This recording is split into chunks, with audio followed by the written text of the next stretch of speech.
ਵਾਹਿਗੁਰੂ ਜੀ ਕਾ ਖਾਲਸਾ ਵਾਹਿਗੁਰੂ ਜੀ ਕੀ ਫਤਿਹ। अस्सलाम वालेकुम आदाब वर्ड्स महा ਤੁਹਾਡੀ ਹੋਸਟ ਨੀਲਮ ਕੋਟਨਾ ਟੀਵੀ ਫॉर ਦੇ ਸਾਰੇ ਦਰਸ਼ਕਾਂ ਤੇ ਸਰੋਤਿਆਂ ਨੂੰ ਜੀ ਆਇਆਂ ਕਹਿੰਦੀਆਂ ਪ੍ਰੋਗਰਾਮ ਸੱਚੋ ਸੱਚ ਵਿੱਚ ਜਿਹੜੇ ਇਸ ਪ੍ਰੋਗਰਾਮ ਨਾਲ ਦੇਸ਼ਾਂ ਵਿਦੇਸ਼ਾਂ ਤੋਂ ਜੁੜ ਚੁੱਕੇ ਨੇ। ਖਾਲਸਾਨਾ ਫੇਅਰ ਸੈਂਟਰ ਦੇ ਸੰਚਾਲਕ ਡਾਕਟਰ ਅਮਰਜੀਤ ਸਿੰਘ ਜੀ ਸਟੂਡੀਓ 'ਚ ਮੇਰੇ ਨਾਲ ਸ਼ਾਮਿਲ ਨੇ। ਉਹਨਾਂ ਨਾਲ ਗੱਲਬਾਤ ਕਰਕੇ ਅੱਜ ਦੇ ਉਹਨਾਂ ਤੋਂ ਉਹਨਾਂ ਦਾ ਤਜ਼ੀਆ ਜਾਣਦੇ ਹਾਂ। ਜੀ ਰਾਜ ਸਾਹਿਬ ਵਾਹਿਗੁਰੂ ਜੀ ਕਾ ਖਾਲਸਾ ਵਾਹਿਗੁਰੂ ਜੀ ਕੀ ਫਤਿਹ। हाँ जी नीलम कौर जी ਤੁਹਾਨੂੰ ਵੀ ਤੇ ਦੁਨੀਆ ਭਰ 'ਚ ਬੈਠੇ ਸਾਡੇ ਬਹੁਤ ਹੀ ਪਿਆਰੇ ਸੋਹਣੇ ਸਿਆਣੇ ਟੀਵੀ 84 ਦੇ ਵਿਊਅਰਸ ਨੂੰ ਵੀ ਵਾਹਿਗੁਰੂ ਜੀ ਕਾ ਖਾਲਸਾ ਵਾਹਿਗੁਰੂ ਜੀ ਕੀ ਫਤਿਹ। ਸਾਡੇ ਬਹੁਤ ਹੀ ਪਿਆਰੇ ਮੁਸਲਮਾਨ ਭੈਣਾਂ ਭਰਾਵਾਂ ਨੂੰ ਅਸਲਾਮ ਅਲੈਕਮ। ਗੰਗਾ ਜਮਨੀ ਤਹਿਜ਼ੀਬ ਦੇ ਹਿੰਦੂ ਤਵੀਆਂ ਨੂੰ ਨਮੋ ਨਮः। ਜੀ ਰਾਜ ਸਾਹਿਬ ਜੀ ਆਇਆਂ ਨੂੰ ਪ੍ਰੋਗਰਾਮ ਸੱਚੋ ਸੱਚ ਵਿੱਚ ਬਹੁਤ ਮਿਹਰਬਾਨੀ। ਜੀ ਰਾਜ ਸਾਹਿਬ ਅੱਜ 4 ਜੁਲਾਈ 2024 20 ਹਾੜ ਨਾਨਕਸ਼ਾਹੀ ਸੰਮਤ 556 ਦਾ ਦਿਨ ਹੈ ਤੇ ਰਾਜ ਸਾਹਿਬ ਪ੍ਰੋਗਰਾਮ ਸ਼ੁਰੂ ਕਰਨ ਤੋਂ ਪਹਿਲਾਂ ਅਸੀਂ ਪ੍ਰਦਰਸ਼ਕਾਂ ਤੇ ਸਰੋਤਿਆਂ ਨੂੰ ਹਮੇਸ਼ਾ ਤਰ੍ਹਾਂ ਦੱਸਦੇ ਵਿਊਅਰਸ ਜੇ ਤੁਸੀਂ ਹੱਕ ਸੱਚ ਇਨਸਾਫ ਤੇ ਪੈਰਾ ਦਿੰਦਾ ਇੱਕੋ ਇੱਕ ਚੈਨਲ ਟੀਵੀ 84 ਨੂੰ ਦੇਖਣਾ ਚਾਹੁੰਦੇ ਹੋ ਤਾਂ ਤੁਸੀਂ ਦੇਖ ਸਕਦੇ ਹੋ ਸਪੈਕਟਰਮ ਕੇਬਲ, ਆਰਸਨ cable, platform Canada, roku, Jadoo box, ਸ਼ਾਵਾ, ਫੇਸਬੁੱਕ ਟੀਵੀ 84 ਦੀ ਐਪ ਰਾਹੀਂ online streaming and IP box ਤੇ ਤੁਸੀਂ ਟੀਵੀ 84 ਨੂੰ ਦੇਖ ਸਕਦੇ ਹੋ। ਵਿਊਅਰਸ ਜੇ ਤੁਸੀਂ ਟੀਵੀ 84 ਆਂ ਜਾਂ ਪ੍ਰੋਗਰਾਮ ਸੱਚੋ ਸੱਚ ਨਾਲ ਫੇਸਬੁੱਕ ਰਾਹੀਂ ਜੁੜੇ ਤਾਂ ਇਸ ਨੂੰ ਵੱਧ ਲਾਈਕ ਕਰੋ ਤੇ ਸ਼ੇਅਰ ਕਰੋ ਅਤੇ ਨਾਲ ਹੀ YouTube ਤੇ ਸਬਸਕ੍ਰਾਈਬ ਵੀ ਕਰੋ। ਇਹ ਵੀ ਦੱਸ ਦੇ ਕਿ ਤੁਸੀਂ ਟੀਵੀ 84 ਦੀ ਐਪ ਨੂੰ ਐਂਡਰੋਇਡ ਐਂਡ ਐਪ ਸਟੋਰ ਤੇ ਡਾਊਨਲੋਡ ਕਰਕੇ ਜੋ ਟੀਵੀ 84 ਦੀ ਲਾਈਵ ਸਟ੍ਰੀਮ ਹੈ ਇਸ ਨੂੰ ਤੁਸੀਂ 24 ਆਵਰਸ ਦੇਖ ਸਕਦੇ ਹੋ। ਸੋ ਵਿਊਅਰਸ ਪ੍ਰੋਗਰਾਮ ਦੀ ਸ਼ੁਰੂਆਤ ਕਰਾਂਗੇ ਹਮੇਸ਼ਾ ਤਰ੍ਹਾਂ ਦੀ ਸਪਾਂਸਰਸ਼ਿਪ ਦੇ ਵਾਲਿਆਂ ਨਾਲ। ਕਾਇਦੇ ਪ੍ਰੋਗਰਾਮ ਸੱਚੋ ਸੱਚ ਨੂੰ ਸਪਾਂਸਰ ਕੀਤਾ ਗਿਆ ਸਿਆਟਲ ਤੋਂ ਸਰਦਾਰ ਪਰਮਿੰਦਰ ਸਿੰਘ ਜਰਾ ਵੱਲੋਂ ਸੋ ਇਹ ਸਿੱਖ ਕੌਮ ਦੀ ਜਿਹੜੀ ਚੜ੍ਹਦੀ ਕਲਾ ਲਈ ਅਰਦਾਸ ਕਰਦੇ ਨੇ ਔਰ ਖਾਲਿਸਤਾਨ ਦੀ ਪ੍ਰਾਪਤੀ ਲਈ ਕਾਮਨਾ ਕਰਦੇ ਨੇ। ਸੋ ਅੱਜ ਦੀ ਸਪਾਂਸਰਸ਼ਿਪ ਦੀ ਅਸੀਂ ਸਰਦਾਰ ਪਰਮਿੰਦਰ ਸਿੰਘ ਜਰਾ ਦਾ ਤਹਿ ਦਿਲ ਤੋਂ ਧੰਨਵਾਦ ਕਰਦੇ ਹਾਂ ਔਰ ਤੁਹਾਨੂੰ ਵੀ ਅਪੀਲ ਤੇ ਬੇਨਤੀ ਕਰਦੇ ਹਾਂ ਕਿ ਤੁਸੀਂ ਪ੍ਰੋਗਰਾਮ ਸੱਚੋ ਸੱਚ ਨੂੰ ਵੱਧ ਤੋਂ ਵੱਧ ਸਪਾਂਸਰ ਕਰੋ। ਸਪਾਂਸਰਸ਼ਿਪ ਲਈ ਤੁਸੀਂ ਸਾਨੂੰ ਕਾਲ ਕਰ ਸਕਦੇ ਸਾਡੇ ਫੋਨ ਨੰਬਰ ਤੇ 5166619184 ਸੇਮ ਨੰਬਰ ਤੇ WhatsApp ਕਰ ਸਕਦੇ। ਤੁਸੀਂ ਸਾਨੂੰ ਈਮੇਲ ਵੀ ਕਰ ਸਕਦੇ info@tv84.tv ਤੇ। ਸੋ ਵਿਊਅਰਸ ਪਹਿਲੇ ਸੈਗਮੈਂਟ ਦੇ ਵਿੱਚ ਬੜੇ ਦੁਖੀ ਹਿਰਦੇ ਨਾਲ ਅਸੀਂ ਇਹ ਖਬਰ ਸਾਂਝੀ ਕਰਨ ਜਾ ਰਹੇ ਹਾਂ ਕਿ ਦਲ ਖਾਲਸਾ ਦੇ ਬਾਨੀ ਅਤੇ ਪ੍ਰਮੁੱਖ ਖਾਲਿਸਤਾਨੀ ਸੰਘਰਸ਼ ਦੇ ਨਾਇਕ ਭਾਈ ਗਜਿੰਦਰ ਸਿੰਘ ਜੀ ਸਾਨੂੰ ਸਦੀਵੀ ਵਿਛੋੜਾ ਦੇ ਗਏ ਨੇ। ਸੋ ਅੱਜ ਦਾ ਜਿਹੜਾ ਸਮੁੱਚਾ ਪ੍ਰੋਗਰਾਮ ਹੈ ਅਸੀਂ ਉਹਨਾਂ ਦੀ ਯਾਦ ਨੂੰ ਸਮਰਪਿਤ ਕਰਨ ਜਾ ਰਹੇ ਹਾਂ ਔਰ ਜਿਹੜੇ ਉਹਨਾਂ ਦੀ ਖਾਲਿਸਤਾਨ ਸੰਘਰਸ਼ ਨੂੰ ਜਿਹੜੀ ਦੇਣ ਹੈ ਉਸ ਬਾਬਤ ਆਪਾਂ ਗੱਲਬਾਤ ਕਰਨ ਜਾ ਰਹੇ ਹਾਂ। ਸੋ ਅਸੀਂ ਚਾਹਾਂਗੇ ਕਿ ਤੁਸੀਂ ਇਸੇ ਤਰ੍ਹਾਂ ਬਣੇ ਰਹਿਣਾ ਦੇਖਣ ਸੁਣਨ ਲਈ। ਤੁਹਾਡਾ ਸਭ ਦਾ ਬਹੁਤ ਬਹੁਤ ਧੰਨਵਾਦ। ਜੀ ਰਾਜ ਸਾਹਿਬ ਕੀ ਵਿਚਾਰਾਂ ਨੇ? ਸਭ ਤੋਂ ਪਹਿਲਾਂ ਤਾਂ ਅੱਜ ਦੇ ਪ੍ਰੋਗਰਾਮ ਨੂੰ ਸਪਾਂਸਰ ਕਰਨ ਲਈ ਅਸੀਂ ਸਰ ਪਰਮਿੰਦਰ ਸਿੰਘ ਸਿਆਟਲ ਨਿਵਾਸੀ ਉਹਨਾਂ ਦਾ ਸ਼ੁਕਰੀਆ ਅਦਾ ਕਰਦੇ ਹਾਂ। ਜੀ ਜਿਵੇਂ ਅਸੀਂ ਪਹਿਲਾਂ ਵੀ ਕਿਹਾ ਸੀ ਕਿ ਸਿਆਟਲ ਦੇ ਵਿੱਚ ਇੱਕ ਸਟਰੋਂਗ ਬੇਸ ਹੈ ਟੀਵੀ 84 ਦਾ ਔਰ ਇਹ ਸਾਰੇ ਹੀ ਜਿਹੜੇ ਨੇ ਕਿਸੇ ਨਾ ਕਿਸੇ ਪਾਸਿਓਂ ਪੰਥਕ ਧਿਰਾਂ ਦੇ ਨਾਲ ਜੁੜੇ ਹੋਏ ਵੀਰ ਭੈਣਾਂ ਨੇ ਔਰ ਇਹਨਾਂ ਦੇ ਲਈ ਮੀਡੀਆ ਦੀ ਇੰਪੋਰਟੈਂਸ ਨੂੰ ਇਹ ਸਮਝਦੇ ਨੇ ਔਰ ਟੀਵੀ 84 ਨੂੰ ਐਡਮਾਇਰ ਕਰਦੇ ਨੇ ਔਰ ਅਸੀਂ ਗੁਰੂ ਚਰਨਾਂ 'ਚ ਅਰਦਾਸ ਕਰਦੇ ਹਾਂ ਕਿ ਇਵੇਂ ਹੀ ਜਿਹੜੇ ਪੰਥ ਪ੍ਰਸਤ ਵੀਰ ਨੇ ਉਹ ਪੰਥਕ ਸੇਵਾ ਦੇ ਪਿੜ ਦੇ ਵਿੱਚ ਤਤਪਰ ਰਹਿਣ ਔਰ ਆਪਣਾ ਦਸਵੰਧ ਠੀਕ ਥਾਂ ਦੇ ਉੱਤੇ ਇਸਤੇਮਾਲ ਕਰਨ। ਅੱਜ ਦਾ ਪ੍ਰੋਗਰਾਮ ਕਰਨਾ ਥੋੜਾ ਔਖਾ ਹੋ ਰਿਹਾ ਹੈ ਜਜ਼ਬਾਤੀ ਤੌਰ ਤੇ। ਇਹਦੇ 'ਚ ਕੋਈ ਸ਼ੱਕ ਨਹੀਂ ਹੈ ਕਿ ਜੋ ਆਇਆ ਸੋ ਚੱਲ ਸੀ, ਸਭ ਕੋਈ ਆਏ ਬਾਰੀ ਹੈ। ਜੋ ਆਇਆ ਉਹਨੇ ਜਾਣੇ। ਰੋਜ਼ਾਨਾ ਆਪਣੇ ਨਜ਼ਦੀਕੀ ਰਿਸ਼ਤੇਦਾਰ ਭਰਾ ਭੈਣਾਂ ਕਿੰਨਿਆਂ ਦਾ ਵਿਛੋੜਾ ਜਦੋਂ ਤੁਸੀਂ ਜਲਾਵਤਨੀ 'ਚ ਹੁੰਦੇ ਹੋ ਤੇ ਉਹ ਸਭ ਨੂੰ ਤੁਸੀਂ ਦੇਖਦੇ ਹੋ ਸੁਣਦੇ ਹੋ। ਪਰ ਕੁਝ ਸ਼ਖਸੀਅਤਾਂ ਐਸੀਆਂ ਹੁੰਦੀਆਂ ਨੇ ਜਿਨ੍ਹਾਂ ਨਾਲ ਭਾਵੇਂ ਤੁਹਾਡਾ ਲਗਾਤਾਰਤਾ ਨਾਲ ਰਾਬਤਾ ਨਾ ਵੀ ਹੋਏ ਬਾਵਾਸਤਾ ਨਾ ਵੀ ਹੋਏ ਡੇ ਟੂ ਡੇ ਬੇਸ ਤੇ ਪਰ ਤੁਹਾਨੂੰ ਉਹ ਆਪਣੇ ਸਿਰ ਦੇ ਉੱਤੇ ਇੱਕ ਉਸ ਪਰਛਾਵੇਂ ਵਾਂਗ ਉਸ ਛਾਂ ਵਾਂਗ ਉਸ ਤਾਜ ਵਾਂਗ ਜਾਂ ਉਸ ਹੋਂਦ ਵਾਂਗ ਨਜ਼ਰ ਆਉਂਦੀਆਂ ਨੇ ਜਿਨ੍ਹਾਂ ਨੂੰ ਅੱਖਰ ਬਿਆਨ ਨਹੀਂ ਕਰ ਸਕਦੇ। ਬੇਸ਼ੱਕ ਕਰੰਟ ਜਨਰੇਸ਼ਨ ਦੇ ਵੱਡੇ ਹਿੱਸੇ ਨੂੰ ਜਿਹੜੀ ਪੋਸਟ ਜੂਨ 84 ਜੂਨ 84 ਦੇ ਘੱਲੂਘਾਰੇ ਤੋਂ ਬਾਅਦ ਜਿਸ ਦੇ ਵਿੱਚ ਚੇਤਨਤਾ ਆਈ ਜਾਂ ਸਜਗਤਾ ਆਈ ਉਹਨਾਂ ਦੇ ਲਈ ਸੰਤ ਜਰਨੈਲ ਸਿੰਘ ਖਾਲਸਾ ਪਿੰਡਾਂ ਵਾਲੇ, ਜਨਰਲ ਸੁਬੇਗ ਸਿੰਘ, ਭਾਈ ਅਮਰੀਕ ਸਿੰਘ ਉਹਨਾਂ ਦੇ ਜਿਹੜਾ ਜੂਝਣਾ ਉਹਨਾਂ ਵੱਲੋਂ ਖਾਲਿਸਤਾਨ ਦੀ ਨੀਂਹ ਰੱਖਣ ਦੀ ਗੱਲ ਕਰਨੀ ਜਦੋਂ ਵੀ ਭਾਰਤੀ ਫੌਜ ਦੇ ਪੈਰ ਦਰਬਾਰ ਸਾਹਿਬ 'ਚ ਪਏ। ਇਸ ਲਈ ਉਹ ਇਸ ਚੈਪਟਰ ਦੇ ਨਾਲ ਹੀ ਔਰ ਇਸ ਚੈਪਟਰ ਨੂੰ ਵੀ 40 ਵਰ੍ਹੇ ਹੋ ਗਏ ਨੇ ਔਰ ਅਸੀਂ ਜਦੋਂ ਜੂਨ ਮਹੀਨੇ ਦੀ ਗੱਲ ਕਰਦੇ ਹਾਂ, ਕੱਲ ਵੀ ਗੱਲ ਕੀਤੀ ਸੀ ਕਿ ਭਾਈ ਇਹਨਾਂ 40 ਵਰਿਆਂ ਦਾ ਲੇਖਾ ਜੋਖਾ ਵੀ ਔਰ ਇਹ ਸਵਾਲ ਵੀ ਕਿ ਸ਼ਹੀਦਾਂ ਦੇ ਖੂਨ ਦਾ ਹੱਕ ਲੈਣ ਦੀ ਗੱਲ ਜਦੋਂ ਅਸੀਂ ਕਰਦੇ ਤੇ ਅਸੀਂ ਕਿੱਥੇ ਆ ਕੇ ਖੜੇ। ਬਿਲਕੁਲ। ਵੈਸੇ ਤਾਂ ਇਹਦੇ 'ਚ ਕੋਈ ਸ਼ੱਕ ਨਹੀਂ ਹੈ ਕਿ ਖਾਲਸੇ ਦਾ, ਖਾਲਸਾ ਰਾਜ ਦਾ, ਰਾਜ ਕਰੇਗਾ ਖਾਲਸਾ ਦਾ ਕਨਸੈਪਟ, ਇਹ ਤਾਂ ਖਾਲਸਾ ਸਾਜਨਾ ਦੇ ਨਾਲ ਹੀ ਜਦੋਂ ਗੁਰੂ ਕਲਗੀਧਰ ਪਾਤਸ਼ਾਹ ਨੇ ਪੰਥ ਨੂੰ ਇਹ ਪਾਤਸ਼ਾਹੀ ਬਖਸ਼ੀ, ਸੋਵਰਨਟੀ ਬਖਸ਼ੀ ਤੇ ਫਰਮਾਇਆ ਇਨ ਗਰੀਬ ਸਿੱਖਨ ਕੋ ਦੇਉ ਪਾਤਸ਼ਾਹੀ ਇਹ ਯਾਦ ਕरें ਹਮਰੀ ਗੁਰਿਆਈ। ਸੋ ਪਾਤਸ਼ਾਹਤ ਤਾਂ ਗੁਰੂ ਕਲਗੀਧਰ ਪਾਤਸ਼ਾਹ ਨੇ ਖਾਲਸਾ ਪੰਥ ਦੇ ਉੱਤੇ ਜਿਹੜੀ ਹੈ ਉਹ ਬੈਸਟੋ ਕੀਤੀ। ਬਿਲਕੁਲ। ਔਰ ਇਹੀ ਕਾਰਨ ਹੈ ਕਿ ਜਦੋਂ ਅਸੀਂ ਰਹਿਤਨਾਮਾ ਭਾਈ ਨੰਦ ਲਾਲ ਦੇ ਇਹ ਵਾਕ ਪੜ੍ਹਦੇ ਹਾਂ ਜਿਹੜੇ ਰੋਜ਼ਾਨਾ ਅਰਦਾਸ ਤੋਂ ਬਾਅਦ ਦੁਹਰਾਏ ਜਾਂਦੇ ਨੇ, ਰਾਜ ਕਰੇਗਾ ਖਾਲਸਾ ਆਕੀ ਰਹੇ ਨਾ ਕੋਏ, ਖੁਆਰ ਹੋਏ ਸਭ ਮਿਲਾਂਗੇ ਬਚੇ ਸ਼ਰਨ ਜੋ ਹੋਏ। ਹੁਣ ਇਹ ਆਪਣੇ ਆਪ ਦੇ ਵਿੱਚ ਇਸ ਗੱਲ ਦਾ ਦੁਹਰਾ ਹੈ, ਆਪਣੇ ਆਪ ਨੂੰ ਵੀ ਹਰ ਸਿੱਖ ਰਿਮਾਈਂਡ ਕਰਵਾਉਂਦਾ ਹੈ ਕਿ ਮੈਨੂੰ ਪਾਤਸ਼ਾਹਤ ਗੁਰੂ ਨੇ ਦਿੱਤੀ ਹੋਈ ਹੈ ਔਰ ਮੈਂ ਕਿਸੇ ਵੀ ਐਸੇ ਸਿਸਟਮ ਦੇ ਨਾਲ ਸਮਝੌਤਾ ਨਹੀਂ ਕਰਨਾ ਜਿੱਥੇ ਖਾਲਸੇ ਦੀ ਸੋਵਰਨਿਟੀ ਦੇ ਨਾਲ ਸਮਝੌਤੇ ਵਾਲੀ ਗੱਲ ਹੋਏ ਜਾਂ ਉਸ ਤੋਂ ਥੱਲੇ ਆਣਾ ਹੋਏ। ਇਹੀ ਔਰ ਇਸ ਡੈਫੀਨੇਸ਼ਨ ਨੂੰ ਜਦੋਂ ਸਾਡੇ ਪ੍ਰਾਚੀਨ, ਸਭ ਤੋਂ ਪੁਰਾਣੇ ਔਰ ਸਿੱਖ ਮਿਸਲਾਂ ਦੇ ਵੇਲੇ ਦੇ ਖਾਸ ਤੌਰ ਤੇ ਦੌਰ ਨੂੰ ਇਤਿਹਾਸ ਦੇ ਵਿੱਚ ਸਮਾਉਣ ਵਾਲੇ ਭਾਈ ਰਤਨ ਸਿੰਘ ਭੰਗੂ, ਉਹਨਾਂ ਦਾ ਅਸੀਂ ਪ੍ਰਾਚੀਨ ਪੰਥ ਪ੍ਰਕਾਸ਼ ਦੇਖਦੇ ਤੇ ਫਿਰ ਖਾਲਸਾ ਬਾਦਸ਼ਾਹ ਜਾਂ ਬਾਗੀ। ਸੋ ਬਾਦਸ਼ਾਹ ਪਹਿਲਾਂ ਕਿਉਂਕਿ ਉਹ ਸੋਵਰਨ ਹੈ ਤੇ ਜੇ ਉਹਦੇ ਤੋਂ ਸੋਵਰਨਿਟੀ ਖੁੱਸ ਜਾਂਦੀ ਹੈ ਜਾਂ ਹਾਲਾਤ ਉਸ ਨੂੰ ਸੋਵਰਨ ਨਹੀਂ ਰਹਿਣ ਦਿੰਦੇ ਫਿਰ ਉਹ ਬਾਗੀ ਹੈ। ਔਰ ਬਾਗੀ ਦਾ ਮਤਲਬ ਹੈ ਉਹ ਸੋਵਰਨਿਟੀ ਲਈ ਲੜ ਰਿਹਾ ਹੈ। ਗੁਲਾਮੀ ਲਫ਼ਜ਼ ਸਿੱਖ ਡਿਕਸ਼ਨਰੀ ਦਾ ਲਫ਼ਜ਼ ਨਹੀਂ ਹੈ ਕਿਉਂਕਿ ਗੁਲਾਮੀ ਸਟੇਟ ਆਫ ਮਾਈਂਡ ਹੈ। ਬਾਦਸ਼ਾਹਤ ਵੀ ਤੁਸੀਂ ਜਦੋਂ ਹਮ ਸਿੱਖਾਂ ਨੇ ਵੀ, ਜੇ ਗੁਰੂ ਨੇ ਕਿਹਾ ਕਿ ਭਾਈ ਇਨ ਗਰੀਬ ਸਿੱਖਨ ਕੋ ਦੇਉ ਪਾਤਸ਼ਾਹੀ, ਤੇ ਸਿੱਖਾਂ ਨੇ ਵੀ ਉਸ ਸਪਿਰਿਟ ਨੂੰ ਉਵੇਂ ਹੀ ਇਨਕੋਰਪੋਰੇਟ ਕੀਤਾ ਆਪਣੀ ਥਿੰਕਿੰਗ ਪ੍ਰੋਸੈਸ ਦੇ ਵਿੱਚ, ਆਪਣੀ ਮੈਂਟਲ ਪ੍ਰੋਗਰਾਮਿੰਗ ਦੇ ਵਿੱਚ, ਜਿਸ 'ਚ ਉਹਨਾਂ ਨੇ ਕਿਹਾ ਕਿ ਭਾਈ ਹਮ ਪਾਤਸ਼ਾਹੀ ਸਤਗੁਰ ਦੇਈ, ਹੰਨੇ ਹੰਨੇ ਲਾਏ, ਜੈ ਜੈ ਬਹਿ ਜ਼ਮੀਨ ਮਲ ਤਹਿ ਤਹਿ ਤਖਤ ਬਣਾਏ। ਹੰਨਾ ਘੋੜੇ ਦੀ ਕਾਠੀ ਨੂੰ ਕਹਿੰਦੇ ਨੇ ਬੈਗ ਨੂੰ, ਕਿ ਭਾਈ ਅਸੀਂ ਤਾਂ ਜਿਹੜੀ ਪਾਤਸ਼ਾਹੀ ਹੈ ਘੋੜੇ ਦੇ ਹੰਨੇ ਨਾਲ ਬੰਨੀ ਹੋਈ ਹੈ ਔਰ ਜਿੱਥੇ ਸਿੱਖ ਬੈਠਦਾ ਹੈ ਜੈ ਜੈ ਬਹਿ ਜ਼ਮੀਨ ਮਲ, ਜਿੱਥੇ ਅਸੀਂ ਰੁਕੇ, ਜਿੱਥੇ ਅਸੀਂ ਆਪਣਾ ਨੇਜ਼ਾ ਗੱਡਿਆ, ਡੇਰਾ ਲਾਇਆ, ਤੈਂ ਤੈ ਤਖਤ ਬਣਾਇਆ, ਉੱਥੇ ਅਸੀਂ ਸੋਵਰਨ, ਕਿ ਉਹ ਸਾਡੀ ਜ਼ਮੀਨ ਹੈ, ਅਕਾਲ ਪੁਰਖ ਦੀ ਧਰਤੀ ਹੈ। ਕਬੀਰ ਧਰਤੀ ਸਾਧ ਕੀ ਤਸਕਰ ਬੈਸੇ ਕਾਂ ਹੈ। ਔਰ ਇਹ ਕਿਉਂਕਿ ਖਾਲਸਾ ਅਕਾਲ ਪੁਰਖ ਦੀ ਫੌਜ ਹੈ ਔਰ ਜਿੱਥੇ ਖਾਲਸਾ ਬੈਠਾ ਉਹ ਸੋਵਰਨ ਹੈ, ਉਹ ਉਸਦਾ ਤਖਤ ਹੈ। ਹੁਣ ਇਹ ਜਿਹੜੀ ਸਪਿਰਿਟ ਸਤਿਗੁਰੂ ਨੇ ਇਮਬਾਈਬ ਕੀਤੀ ਲਗਭਗ 350 ਸਾਲ ਪਹਿਲਾਂ, ਇਹੀ ਸਪਿਰਿਟ ਅਸੀਂ ਉਸ ਦੌਰ 'ਚ ਵੀ, ਜਦੋਂ ਸਾਡੇ ਕੋਲ ਬਾਬਾ ਬੰਦਾ ਸਿੰਘ ਬਹਾਦਰ ਦੀ ਕਮਾਂਡ ਥੱਲੇ ਪਹਿਲਾ ਸਿੱਖ ਰਾਜ ਸਥਾਪਿਤ ਹੋਇਆ, ਉਦੋਂ ਵੀ ਇਹ ਸਪਿਰਿਟ ਸੀ। ਜਦੋਂ 1716 ਦੇ ਵਿੱਚ ਇਹ ਰਾਜ ਖੁੱਸਿਆ ਤੇ 1740ਵਾਂ ਤੱਕ ਪਹੁੰਚਦੇ ਹਾਂ, ਜਦੋਂ ਤੱਕ ਅਜੇ ਮਿਸਲਾਂ ਦੀ ਸ਼ੁਰੂਆਤ ਨਹੀਂ ਸੀ ਹੋਈ, ਕਈ ਦਹਾਕੇ, ਆਲਮੋਸਟ 3 ਦਹਾਕੇ ਤੋਂ ਜ਼ਿਆਦਾ ਪਰਸੀਕਿਊਸ਼ਨ ਦਾ ਦੌਰ ਸ਼ੁਰੂ ਹੋਇਆ।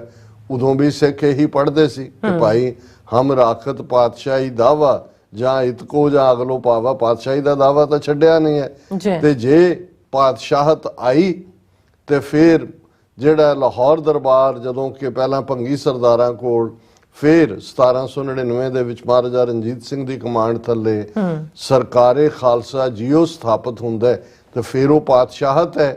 ਔਰ ਸਰਬੱਤ ਖਾਲਸੇ ਦੇ ਹੁਕਮ ਥੱਲੇ ਹੀ ਮਾਸਟਰ, ਜਦੋਂ ਅਸੀਂ ਮਹਾਰਾਜਾ ਰਣਜੀਤ ਸਿੰਘ ਦੀ ਗੱਲ ਕਰਦੇ ਹਾਂ ਤੇ ਉਹ ਤਖਤ ਤੇ ਨਹੀਂ ਬੈਠਦੇ ਕਿਉਂਕਿ ਤਖਤ ਤਾਂ ਖਾਲਸੇ ਦਾ ਹੈ ਔਰ ਇਹ ਗੁਰੂ ਖਾਲਸੇ ਦੀ ਸੋਵਰਨਿਟੀ ਹੈ। ਜਦੋਂ ਈਵਨ ਜੱਸਾ ਸਿੰਘ ਆਹਲੂਵਾਲੀਆ 1764 ਦੇ ਵਿੱਚ ਲਾਹੌਰ ਫਤਿਹ ਕਰਦੇ ਨੇ ਔਰ ਉਹਨਾਂ ਨੂੰ ਵੀ ਜਿਹੜਾ ਟਾਈਟਲ ਸੁਲਤਾਨ ਦਾ ਦਿੱਤਾ ਜਾਂਦਾ ਹੈ, ਸੁਲਤਾਨੁਲ ਕੌਮ, ਔਰ ਇਹੀ ਕੰਟੀਨਿਊਟੀ ਮਹਾਰਾਜਾ ਜ਼ਰੂਰ ਕਿਹਾ ਗਿਆ, ਸਿੱਖ ਤਾਂ ਸਿੰਘ ਸਾਹਿਬ ਕਰਕੇ ਐਡਰੈਸ ਕਰਦੇ ਸੀ, ਪਰ ਇਹ ਸੋਵਰਨਿਟੀ ਦੀ ਬਹਾਲੀ ਸੀ।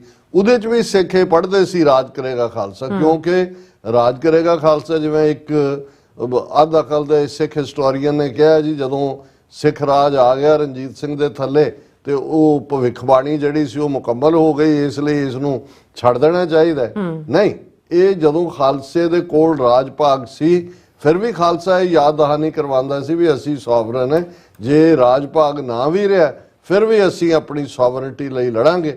ਔਰ ਇਹ ਅਸੀਂ 98 ਸਾਲਾਂ ਦੇ ਅੰਗਰੇਜ਼ੀ ਰਾਜ 'ਚ ਵੀ ਦੇਖਦੇ ਹਾਂ ਤੇ ਫਿਰ ਲਗਭਗ 75 ਸਾਲ ਤੋਂ ਜ਼ਿਆਦਾ 47 ਤੋਂ ਬਾਅਦ ਜੇ ਹੁਣ ਅਸੀਂ 77 ਸਾਲ ਕਹੀਏ, ਇਸ ਪੀਰੀਅਡ ਦੇ ਵਿੱਚ ਵੀ ਇਹ ਸਪਿਰਿਟ ਜਿਹੜੀ ਕਿ ਰੋਜ਼ਾਨਾ ਗੁਰੂ ਘਰਾਂ ਦੇ ਵਿੱਚ ਕੁਛ ਨੇ ਤਾਂ ਇਹਨੂੰ ਕਸਟਮਰੀ ਬਣਾ ਲਿਆ, ਰਸਮੀ ਬਣਾ ਲਿਆ, ਪਰ ਕੁਝ ਰੂਹਾਂ ਐਸੀਆਂ ਸਨ ਜਿਨ੍ਹਾਂ ਨੇ 47 ਤੋਂ ਬਾਅਦ ਦੇ ਦੌਰ 'ਚ ਜਦੋਂ ਇੱਕ ਤਬਕਾ ਹਿੰਦੂ ਮੈਜੋਰਿਟੀ ਦੇ ਉਸ ਜਾਦੂ ਦੀ ਸਪੈਲ ਦੇ ਵਿੱਚ ਆਇਆ, ਅਕਾਲੀ ਲੀਡਰਸ਼ਿਪ ਦਾ ਇੱਕ ਹਿੱਸਾ ਕੁਰਸੀਆਂ ਲਈ ਦੌੜਿਆ, ਕਾਂਗਰਸੀ ਬਣੇ, ਲੇਕਿਨ ਸਰਦਾਰ ਕਪੂਰ ਸਿੰਘ ਵਰਗੇ ਥਿੰਕਰ ਜਿਨ੍ਹਾਂ ਨੇ ਇਸ ਥਾਟ ਨੂੰ ਇਹ ਯਾਦ ਦਹਾਨੀ ਕਰਵਾਈ ਕਿ ਖਾਲਸਾ ਕੀ ਹੈ, ਔਰ ਜਦੋਂ ਤੁਸੀਂ ਥੀਓਪੋਲਿਟੀਕਲ ਸਟੇਟਸ ਆਫ ਗੋਲਡਨ ਟੈਂਪਲ ਜਾਂ ਰਾਜ ਕਰੇਗਾ ਖਾਲਸਾ ਵਰਗੇ ਉਹਨਾਂ ਦੇ ਛੋਟੇ ਛੋਟੇ ਟਰੈਕਟ ਦੇਖਦੇ ਹੋ ਤਾਂ ਫਿਰ ਇਹ ਨਜ਼ਰ ਆਉਂਦਾ ਹੈ ਕਿ ਕਿਵੇਂ ਉਸ ਦੌਰ ਦੇ ਵਿੱਚ 1950 ਦੇ ਵਿੱਚ ਬੇਸ਼ੱਕ ਇੱਧਰ ਪੰਜਾਬੀ ਸੂਬਾ ਮੋਰਚਾ ਦੂਸਰੇ ਤੀਸਰੇ ਸ਼ੁਰੂ ਹੋਏ, ਪਰ ਇਹ ਯਾਦ ਦਹਾਨੀ ਕਿ ਅਲਟੀਮੇਟਲੀ ਜਿਹੜਾ ਖਾਲਸਾ ਸੋਵਰਨ ਹੈ ਔਰ ਅਸੀਂ ਦੋਮ ਬਣ ਕੇ ਨਹੀਂ ਰਹਿ ਸਕਦੇ। ਸਾਡਾ ਜਦੋਂ ਇਸ ਰਾਜ ਦੇ ਕਨਸੈਪਟ ਦੀ ਗੱਲ ਹੁੰਦੀ ਹੈ ਤੇ ਖਾਲਸਾ ਅਵਲ ਹੈ, ਦੋਮ ਸੇਮ ਨਹੀਂ ਹੈ, ਦੂਜੇ ਦਰਜੇ ਦਾ ਸ਼ਹਿਰੀ ਨਹੀਂ ਹੈ, ਔਰ ਅਵਲ ਖਾਲਸਾ ਉਸ ਸਿਸਟਮ ਦੇ ਵਿੱਚ ਹੀ ਮਾਣ ਵਕਾਰ ਨਾਲ ਰਹਿ ਸਕਦਾ ਹੈ ਜਿੱਥੇ ਖਾਲਸੇ ਦਾ ਅਵਲ ਹੋਣਾ, ਖਾਲਸਾ ਜੀ ਕੇ ਬੋਲਬਾਲੇ ਦੇ ਕਨਸੈਪਟ ਨੂੰ ਮੰਨਿਆ ਜਾਏ। ਇਸ ਲਈ ਫਰੰਗੀ ਤੋਂ ਬਾਅਦ ਬ੍ਰਾਹਮਣਵਾਦੀਆਂ ਦੇ ਨਾਲ ਟੱਕਰ ਦਾ ਦੌਰ ਸ਼ੁਰੂ ਹੋਇਆ ਔਰ ਸਰਦਾਰ ਕਪੂਰ ਸਿੰਘ ਜਿਹੜੇ ਇੱਕ ਵੱਡੇ ਆਈਡੀਆਲੋਗ 20ਵੀਂ ਸਦੀ ਦੇ, ਜਿਨ੍ਹਾਂ ਨੇ ਉਸ ਜਨਰੇਸ਼ਨ ਨੂੰ ਵੀ, ਬੇਸ਼ੱਕ ਉਹਨਾਂ ਨੇ ਖੁਦ ਹਿਊਮਿਲੇਸ਼ਨ ਭਾਰਤੀ ਹਕੂਮਤ ਦੇ ਹੱਥਾਂ 'ਚ ਆਪਣੀ ਨੌਕਰੀ ICS ਦੀ 15-16 ਸਾਲ ਦੀ ਗਵਾਈ, ਪਰ ਉਹ ਚੰਡੀਗੜ੍ਹ ਬੈਠੇ, ਉਹਨਾਂ ਨੇ ਉਹ ਚਿਣਗ ਜਿਹੜੀ ਸੀ ਕਿ ਭਾਈ ਅਸੀਂ ਰਾਜ ਭਾਗ ਦੇ ਵਾਰਿਸ ਹੈ, ਅਸੀਂ ਇੰਨਾ ਵੱਡਾ ਰਾਜ ਜਿਹੜਾ ਉਹ ਮਾਣਿਆ ਹੋਇਆ, ਅਸੀਂ ਗੁਲਾਮੀ ਨਹੀਂ ਕਬੂਲਣੀ। ਔਰ ਜਿਹੜੇ ਜਦੋਂ ਜਿਵੇਂ ਜਿਹੜੀਆਂ ਬਜ਼ੁਰਗਾਂ ਦੀਆਂ ਕਹਾਣੀਆਂ ਹੁੰਦੀਆਂ ਨੇ, ਇੱਕ ਤਾਂ ਬੈਡਰੂਮ ਸਟੋਰੀਜ਼ ਨੇ, ਦਾਦੀਆਂ ਨਾਨੀਆਂ ਸੁਣਾਉਂਦੀਆਂ ਨੇ, ਇੱਕ ਜਿਹੜੇ ਬਾਬੇ ਜਿਹੜੇ ਕੋਈ ਜੰਗ ਜਿੱਤ ਕੇ ਆਉਂਦੇ ਸੀ ਜਾਂ ਜੰਗਾਂ 'ਚ ਰਹੇ ਸੀ ਜਾਂ ਕਈ ਪ੍ਰਿਜ਼ਨਰ ਵੀ ਰਹੇ ਸੀ ਸੈਕੰਡ ਵਰਲਡ ਵਾਰ ਦੇ, ਉਹਨਾਂ ਦੇ ਆਲੇ ਦੁਆਲੇ ਵੀ ਜਿਵੇਂ ਸਾਰੇ ਬੈਠ ਜਾਂਦੇ ਸੀ ਔਰ ਸੁਣਦੇ ਸੀ ਕਿ ਭਾਈ ਇਹਨਾਂ ਦੇ ਕੀ ਤਜਰਬੇ ਨੇ, ਕਿਵੇਂ ਹੈ। ਇਵੇਂ ਹੀ ਸਰਦਾਰ ਕਪੂਰ ਸਿੰਘ ਜਦੋਂ ਚੰਡੀਗੜ੍ਹ ਦੇ ਵਿੱਚ ਉਹਨਾਂ ਨੇ ਨਿਵਾਸ ਕੀਤਾ ਤੇ ਉਹਨਾਂ ਦੀ ਸਪੈਲ ਥੱਲੇ ਉਹ ਨੌਜਵਾਨ ਜਿਹੜੇ ਕੋਈ ਕਾਲਜਾਂ 'ਚ ਪੜ੍ਹਦੇ ਸੀ, ਕੋਈ ਛੋਟੇ ਮੋਟੇ ਔਡ ਜੌਬ, ਕੋਈ ਟਾਈਪਰਾਈਟਰ, ਕੋਈ ਕਲੈਰੀਕਲ, ਕੋਈ ਦੂਸਰੇ, ਕਿਉਂਕਿ ਵੱਡਾ ਤਬਕਾ ਜਿਹੜਾ ਬਹੁਤ ਸਾਰਾ ਉਹ ਤਾਂ ਉਹਨਾਂ ਨੇ ਪੋਲੀਟੀਕਲ ਅਰੀਨਾ ਦੇ ਵਿੱਚ ਸਰਦਾਰ ਕਪੂਰ ਸਿੰਘ ਹੋਰਾਂ ਨੂੰ ਇਹੀ ਕਹਿ ਕੇ ਕਿ ਇਹਦਾ ਤਾਂ ਦਿਮਾਗ ਹਿੱਲਿਆ ਹੋਇਆ ਹੈ, ਇਹ ਤਾਂ ਬਾਕੀਆਂ ਨੂੰ ਵੀ ਗੁੰਮਰਾਹ ਕਰਦਾ। ਪਰ ਜਿਨ੍ਹਾਂ ਨੇ ਉਹਨਾਂ ਦੇ ਸਰਦਾਰ ਸਾਹਿਬ ਦੀ ਸੰਗਤ ਮਾਣੀ, ਉਹਨਾਂ ਦੇ ਕੋਲ ਬੈਠੇ, ਉਹਨਾਂ ਤੋਂ ਸਿੱਖਣ ਦੀ ਕੋਸ਼ਿਸ਼ ਕੀਤੀ, ਜਾਣਨ ਦੀ ਕੋਸ਼ਿਸ਼ ਕੀਤੀ ਔਰ ਉਹਨਾਂ ਅੰਦਰ ਜਿਹੜੀ ਆ ਉਹ ਖਾਲਸਾ ਰਾਜ ਦੀ ਚਿਣਗ ਜਿਹੜੀ ਹੈ ਸਰਦਾਰ ਸਾਹਿਬ ਦੀ ਸੰਗਤ ਦੇ ਨਾਲ ਬਲੀ। ਉਹਨਾਂ ਚੋਂ ਭਾਈ ਗਜਿੰਦਰ ਸਿੰਘ ਦਲ ਖਾਲਸਾ, ਜਿਨ੍ਹਾਂ ਨੇ ਬਾਅਦ ਦੇ ਵਿੱਚ ਬਾਕੀ ਸਿੰਘਾਂ ਦੇ ਨਾਲ 5 ਉਹਦੇ ਫਾਊਂਡਰ ਸਨ, ਜਿਹਦੀ ਸ਼ੁਰੂਆਤ ਕੀਤੀ। ਪਰ ਇਸ ਦਲ ਖਾਲਸਾ ਔਰ ਉਹਨਾਂ ਦੇ ਨਾਲ ਹਮੇਸ਼ਾ ਲਈ ਭਾਈ ਗਜਿੰਦਰ ਸਿੰਘ ਦਲ ਖਾਲਸਾ ਲੱਗ ਗਿਆ। ਇਹ ਬੇਸ਼ੱਕ ਦਲ ਖਾਲਸਾ ਤੋਂ ਪਹਿਲਾਂ ਭਾਈ ਗਜਿੰਦਰ ਸਿੰਘ ਦੇ ਅੰਦਰ ਜਿਹੜੀ ਜੋ ਕੁਝ ਚੱਲ ਰਿਹਾ ਸੀ, ਉਹਨਾਂ ਨੇ ਆਪਣੀ ਕਲਮ ਚਲਾਈ ਲੇਖਾਂ ਰਾਹੀਂ ਵੀ, ਔਰ ਉਹਨਾਂ ਦਾ ਬੈਸਟ ਉਹਨਾਂ ਦੀ ਪੋਇਟਰੀ ਰੂਪ ਦੇ ਵਿੱਚ ਸਾਹਮਣੇ ਆਇਆ ਜਦੋਂ ਕਿ 5 ਤੀਰ ਹੋਰ ਜਿਹੜੀ 1970ਵਿਆਂ ਦੇ ਵਿੱਚ। ਔਰ ਇਹ ਉਹ ਦੌਰ ਹੈ ਜਦੋਂ ਅਜੇ ਸੰਤ ਪਿੰਡਰਾਂਵਾਲੇ ਜਿਹੜੇ ਨੇ ਉਹ ਫਰੰਟ ਤੇ ਨਹੀਂ ਆਏ, ਉਹਨਾਂ ਨੂੰ ਤਾਂ ਟਕਸਾਲ ਦੀ ਸੇਵਾ 1977 ਦੇ ਵਿੱਚ ਮਿਲੀ। ਸੋ 1970ਵਿਆਂ ਦੀ ਬਿਗਨਿੰਗ 'ਚ ਉਹ ਗੁਰੂ ਕਲਗੀਧਰ ਪਾਤਸ਼ਾਹ ਦੇ ਦਰਬਾਰ ਦੇ ਵਿੱਚ ਅਰਜ਼ਗੋ ਨੇ, ਅਰਜ਼ੋਈ ਕਰ ਰਹੇ ਨੇ ਕਿ ਬਾਬਾ ਤੁਸੀਂ 5 ਤੀਰ ਬਖਸ਼ੇ ਸੀ ਬਾਬਾ ਬੰਦਾ ਸਿੰਘ ਬਹਾਦਰ ਨੂੰ, ਜਿਨੇ ਪੰਜਾਬ ਚੋਂ ਜਾ ਕੇ ਗੁਲਾਮੀ ਦੇ ਸੰਗਲ ਕੱਟ ਕੇ ਪਹਿਲਾ ਸਿੱਖ ਰਾਜ ਸਥਾਪਿਤ ਕੀਤਾ ਸੀ, ਕਿਰਪਾ ਕਰੋ 5 ਤੀਰ ਹੋਰ ਬਖਸ਼ੋ, ਕੋਈ ਭੇਜੋ ਉਹਨਾਂ 5 ਤੀਰਾਂ ਵਾਲਾ। ਔਰ ਫਿਰ ਅਸੀਂ ਦੇਖਦੇ ਹਾਂ ਕਿ ਤੀਰ ਵਾਲਾ ਬਾਬਾ ਸੀਨ ਦੇ ਉੱਤੇ ਐਮਰਜ ਹੁੰਦਾ। ਹੁਣ ਉਸ ਦੌਰ ਦੇ ਵਿੱਚੋਂ ਲਿਖਿਆ ਹੋਇਆ ਇਹ ਨੌਜਵਾਨ ਜਿਹੜਾ ਇੱਕ ਇੱਕ ਪਲ ਦੀ ਅੰਦਰੂਨੀ ਜਾਣਕਾਰੀ ਵੀ ਰੱਖਦਾ ਹੈ, ਜਿਹੜਾ ਪੜ੍ਹਨ ਲਿਖਣ ਦਾ ਸ਼ੌਕ ਰੱਖਦਾ ਹੈ, ਦੁਨੀਆ ਦੇ ਵਿੱਚ ਕਿਵੇਂ ਰੈਵੋਲੂਸ਼ਨ ਤੁਰੇ ਨੇ ਤੁਰਦੇ ਨੇ ਉਹਨਾਂ ਪ੍ਰਤੀ ਪੂਰੀ ਤਰ੍ਹਾਂ ਸਜਗ ਹੈ।